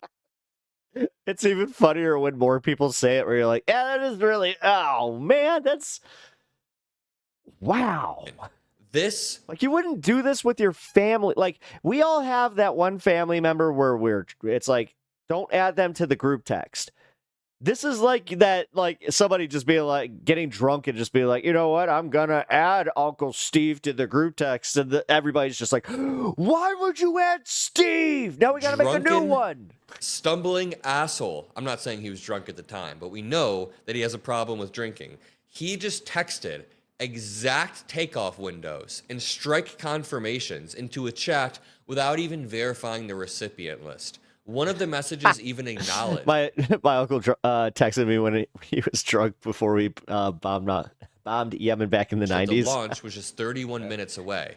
So in a digital age where seconds matter and information can move faster than missiles, that breach was dangerous, incredibly dangerous. Again, information can move faster than missiles. Therefore, these texts saying, hey, in 31 minutes we're going to launch, That's incredibly, incredibly dangerous. But returning to the article, the statements by Hegseth, Gabbard, Ratcliffe, and Trump, combined with the assertions made by numerous admin officials that we are lying about the content of the signal texts, have led us to believe that people should see the texts in order to reach their own conclusions. Thank you. I very much so appreciate Jeffrey Goldberg posting these. Make sure you drop some blue hearts for Jeffrey Goldberg of The Atlantic actually being responsible in posting the text. There is a clear public interest in disclosing this. Hey, James, I'm not sure. You're not really breaking news, dude. They're going to try and pass a bill, but you need a supermajority in Congress to change these things. These are not just things that they're going to be able to pass. They could barely pass a budget. You think that they're going to get a supermajority to go and change an actual constitutional law? Sort of information. Stop. I'm not gonna commit to that Information that Trump story. advisors Sorry. included in non-secure I'm not communication doomering like channels, that. especially because senior admin figures are attempting to downplay the significance of the messages. And it's also not breaking. They've been talking like, how is it breaking news when they've been talking about maybe doing it? Like now they're just like, oh no, now I'm gonna actually introduce it. That were shared. Holy shit! They got caught lying. They got caught. All in the Oh, are you telling me that they're going to try and do something to get the news cycle off of something like this? I mean, it's been 2 days. God, that's like fucking years in newsland. Lying. Why would you pay attention to anything else? Red-handed. Go I mean, pay attention I to can't something tell what else. the worst scandal is. And let me know what you guys think. What's the worst scandal on this? The initial intelligence leak or the fact that every single Trump administration official basically just got caught lying uniformly, and we have clips of all of them doing so on camera. Like, let me look up something I saw really quickly yesterday. You guys might find this interesting.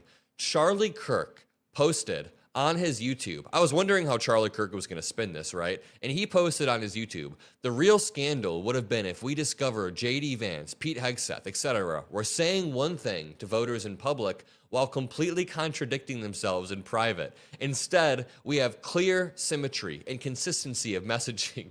That's a spin. By clear symmetry, that's a spin. You mean clear symmetry. And then they go on. Then they go on to be butthurt about Jasmine Crockett calling fucking Greg Abbott, Hot Wheels.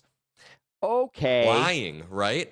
What do you mean J.D. Vance and Pete Hegseth are being Very completely serious. transparent? He's a very serious we haven't person, even gotten guys. to the text. Sorry, let's keep going. So Goldberg continues. Experts have repeatedly told us that the use of a signal chat for such sensitive discussions poses a threat to national security. And as a case in point, Goldberg received information on the attacks 2 hours before the scheduled start of the bombing of Houthi positions. If this information, particularly the exact times American aircraft were taking off, Not classified from at all. Yemen, if that We didn't. It's not like we told them where. God. information had fallen into the wrong hands. They said that. They said that in Congress under oath. In that crucial 2-hour period, American pilots and American personnel could have been exposed to even greater danger than they ordinarily would face. Now, the Trump admin is arguing that the military information contained in these texts was not classified, as it typically would be, although the president has not explained how he reached this conclusion. And again, holy absolute shit.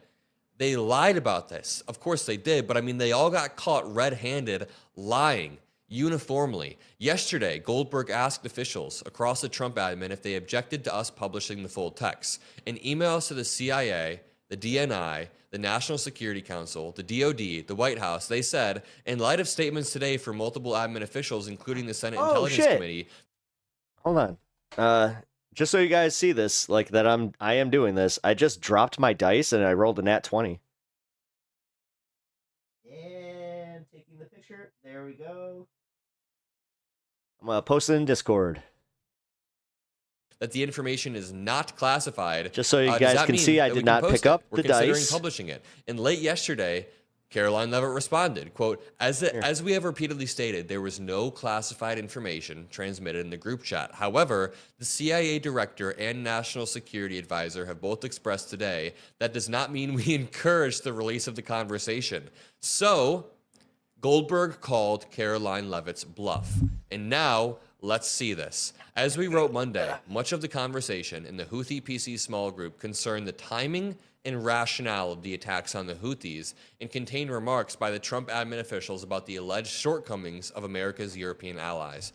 Marjorie Taylor Greene, she was the one that was definitely mad about it. But on the day of the attack, the discussion was operational. At 11:44 a.m. Eastern Time, Hegseth posted in the chat, "Team update."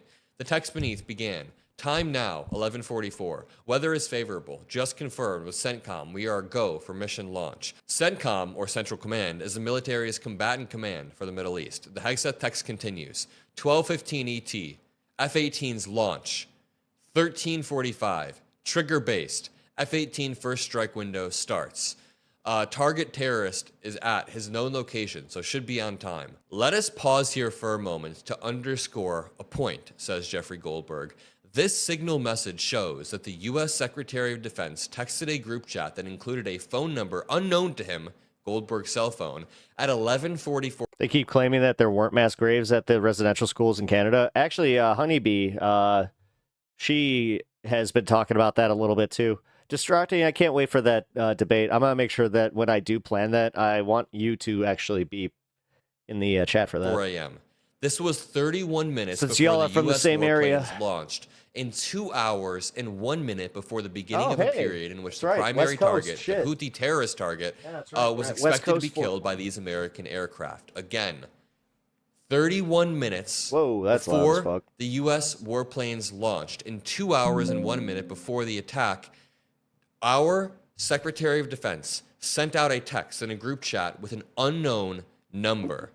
Imagine if this text had been received by someone hostile to American interests or someone merely indiscreet and with access to social media. I've said this many times. What if it happened to be Tucker All right, Carlson? here's my one and the- thing. Stop with that. Stop with that. I hate that. Tucker Carlson- Because that's leftist pearl clutching. Can we just say, like, no, the guys, this is fucked up. This is a breach of security. They are fundamentally unserious. We know high school freaking teachers that have better security, like in their classrooms for their digital shit. Discord channels have better security. This is just a joke. Stop with this shit. Screenshots it God, and sends it to a buddy. I get it. I know that who he's speaking to because he's a Midas touch guy, but. Man, does he do we have to cater to 80-year-olds constantly? But then that buddy happens to be kind of more Russia aligned, because I'm sure Tucker Carlson has buddies who are Russia aligned. The Houthis would have had time to prepare for what was meant to be a surprise attack if this leaked at all. The consequences for American Honestly, pilots that's the reason people like Trump is because he doesn't do shit like could have that. been catastrophic. The Hegseth text then continued. 1410, more What up, Oblivion? F-18s launch. Second strike package. 1415, Loading strike up. drones on target. This is when first bombs will definitely drop, pending earlier trigger-based targets. And then, we are currently clean on OPSEC, that is operational security. He then talks about more strike starts, and then Godspeed for our warriors. Shortly after, J.D. Vance texted the group, "I will say a prayer for our victory." At 1:48 p.m., Waltz sent the following text containing real-time intelligence about conditions on the attack site, apparently in Sana'a. VP, building collapsed, had multiple positive ID. Pete Kurilla, the IC, amazing job. Waltz was referring here to Hegseth, General Michael Kurilla, the commander of the Central Command, and the intelligence community, or IC. The reference to multiple positive ID suggests the U.S. intelligence had ascertained the identities of multiple Houthi targets using human or technical assets. 6 minutes This is what happens when you let boomers have their last hurrah. Yeah. later, the vice president Honestly, this is one of the anger issues I am like wrestling with my mom's passing is the fact that it's like, okay, so she's gone, but these asshole Trump supporters are apparently confused by This Walt's is also message. why I'm kind of wrote, like, I "What?" don't think there's a god. At 2 p.m., Waltz responded, typing too fast. The first target, their top missile guy. We had positive ID of him walking into his girlfriend's building, and it's now collapsed. And here are a lot of the texts that we originally did not get to see from Michael Waltz, new texts from J.D. Vance, new texts from Pete Hegseth, all describing what was going on in breaching our security. Michael Waltz said, team, establishing a principals group for coordination on Houthis, particularly over the next 72 hours. Not You can classified see, information You can at see the all. original message. What? Michael Waltz added you to the group. There were 19 members of the Houthi Here, hang on, PC take this small out. group, and they Be right were back. sending messages without actually Stay at checking Stan. who was in the group. Now, I really quickly, before digging into this, just want to talk about the response of the Trump administration. A point that I always make is that the Trump admin is uniquely bad at responding to any sort of crisis. Now, times of crisis stress us all out, but both Trump administrations have not only been uniquely bad, but they are reckless, careless, sloppy, and my 4-year-old cousin would handle any of these crises better than the Trump admin does. Whether it was the COVID crisis, where Trump gave daily pressers melting down, whether it was the election denialism, where he gave daily pressers melting down. What about that plane crash in D.C., where he gave a presser the next day melting down about DEI, and now they're all doing the same thing about this. So the Trump administration has been saying that this is not classified information, but their definition of classified appears to be wildly inconsistent with the operational standards that govern national security, or in other words, they're just lying. They're absolutely lying about what is classified and what's not. So after the group chat gets initiated, they all provide their names. Dan Cass for Treasury, Dan Caldwell for DOD, Brian McCormack for NSC. And then Michael Waltz says, team, you should have a statement of conclusions with taskings. Actually, to go back, remember, Jeffrey Goldberg never types in the group chat, and nobody finds that strange. Nobody ever finds it strange that Jeffrey Goldberg doesn't introduce himself.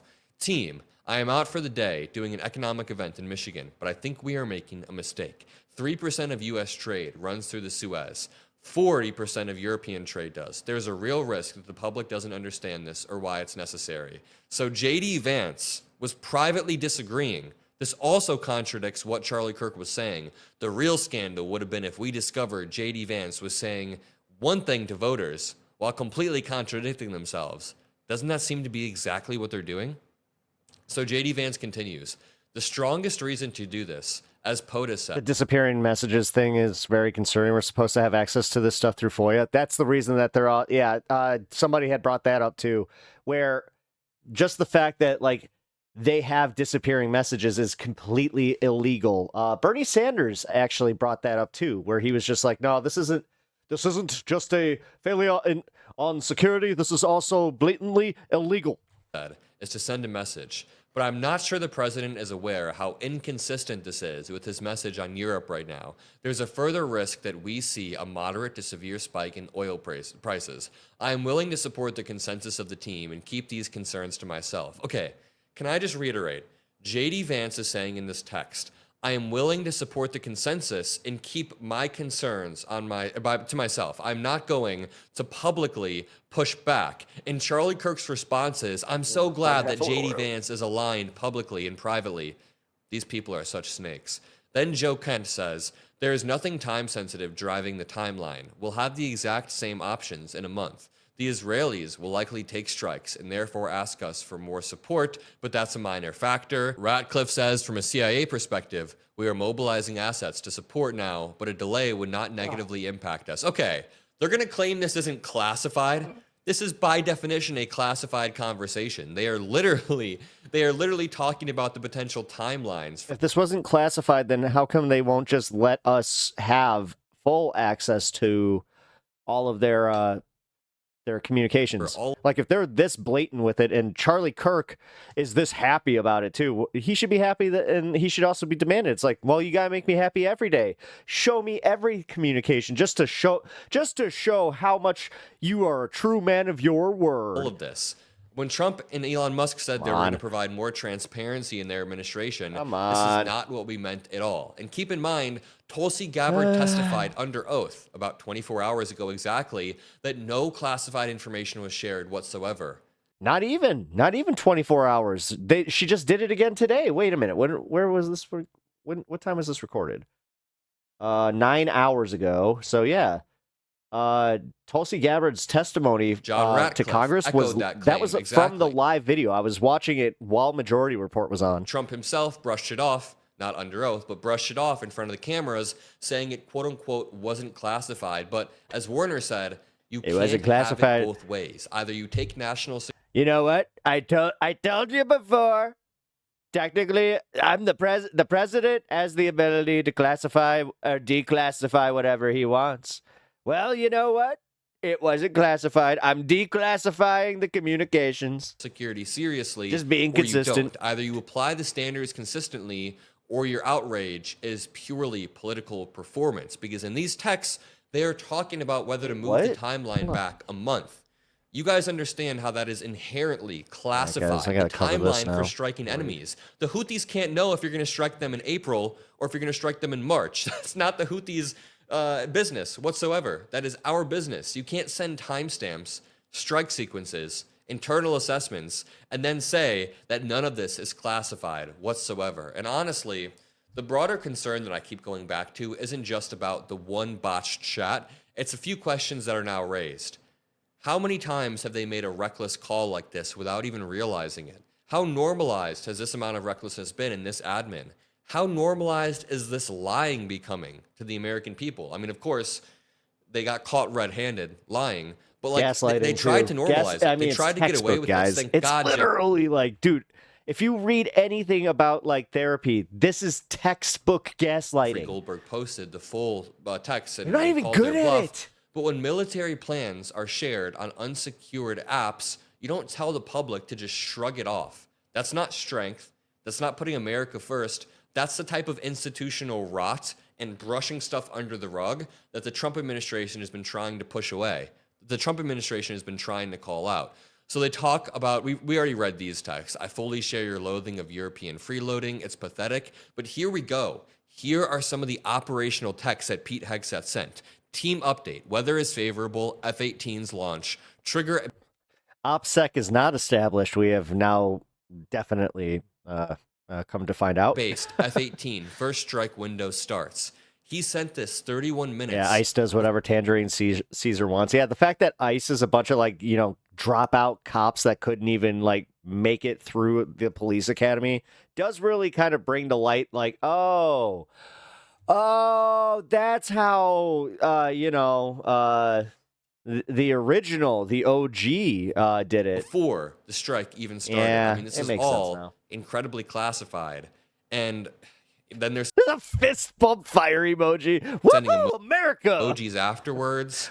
Just absolute idiots. Absolute idiots. All I do is win, win, win, no matter what. Got money on my mind.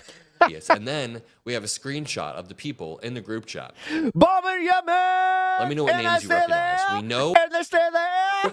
Michael Waltz. We know Scott B, likely Scott Besant, Walker Barrett, Brian, Pete I'm cracking Hegseth. myself We up know over here. Dan Katz and Joe Kent. We have SM. I'm just picturing Pete Hegseth because like we saw him shirtless because of the tattoo story, so it's just him. He's literally got one of those upside down freaking bro caps from like the the tennis caps. He's got like a cigarette in his mouth. He's got the he's got the bro glasses on. He's just like, woo! Which we believe was Stephen Miller. We've Upset! got Mike Needham. I don't know Mike Needham. I know John.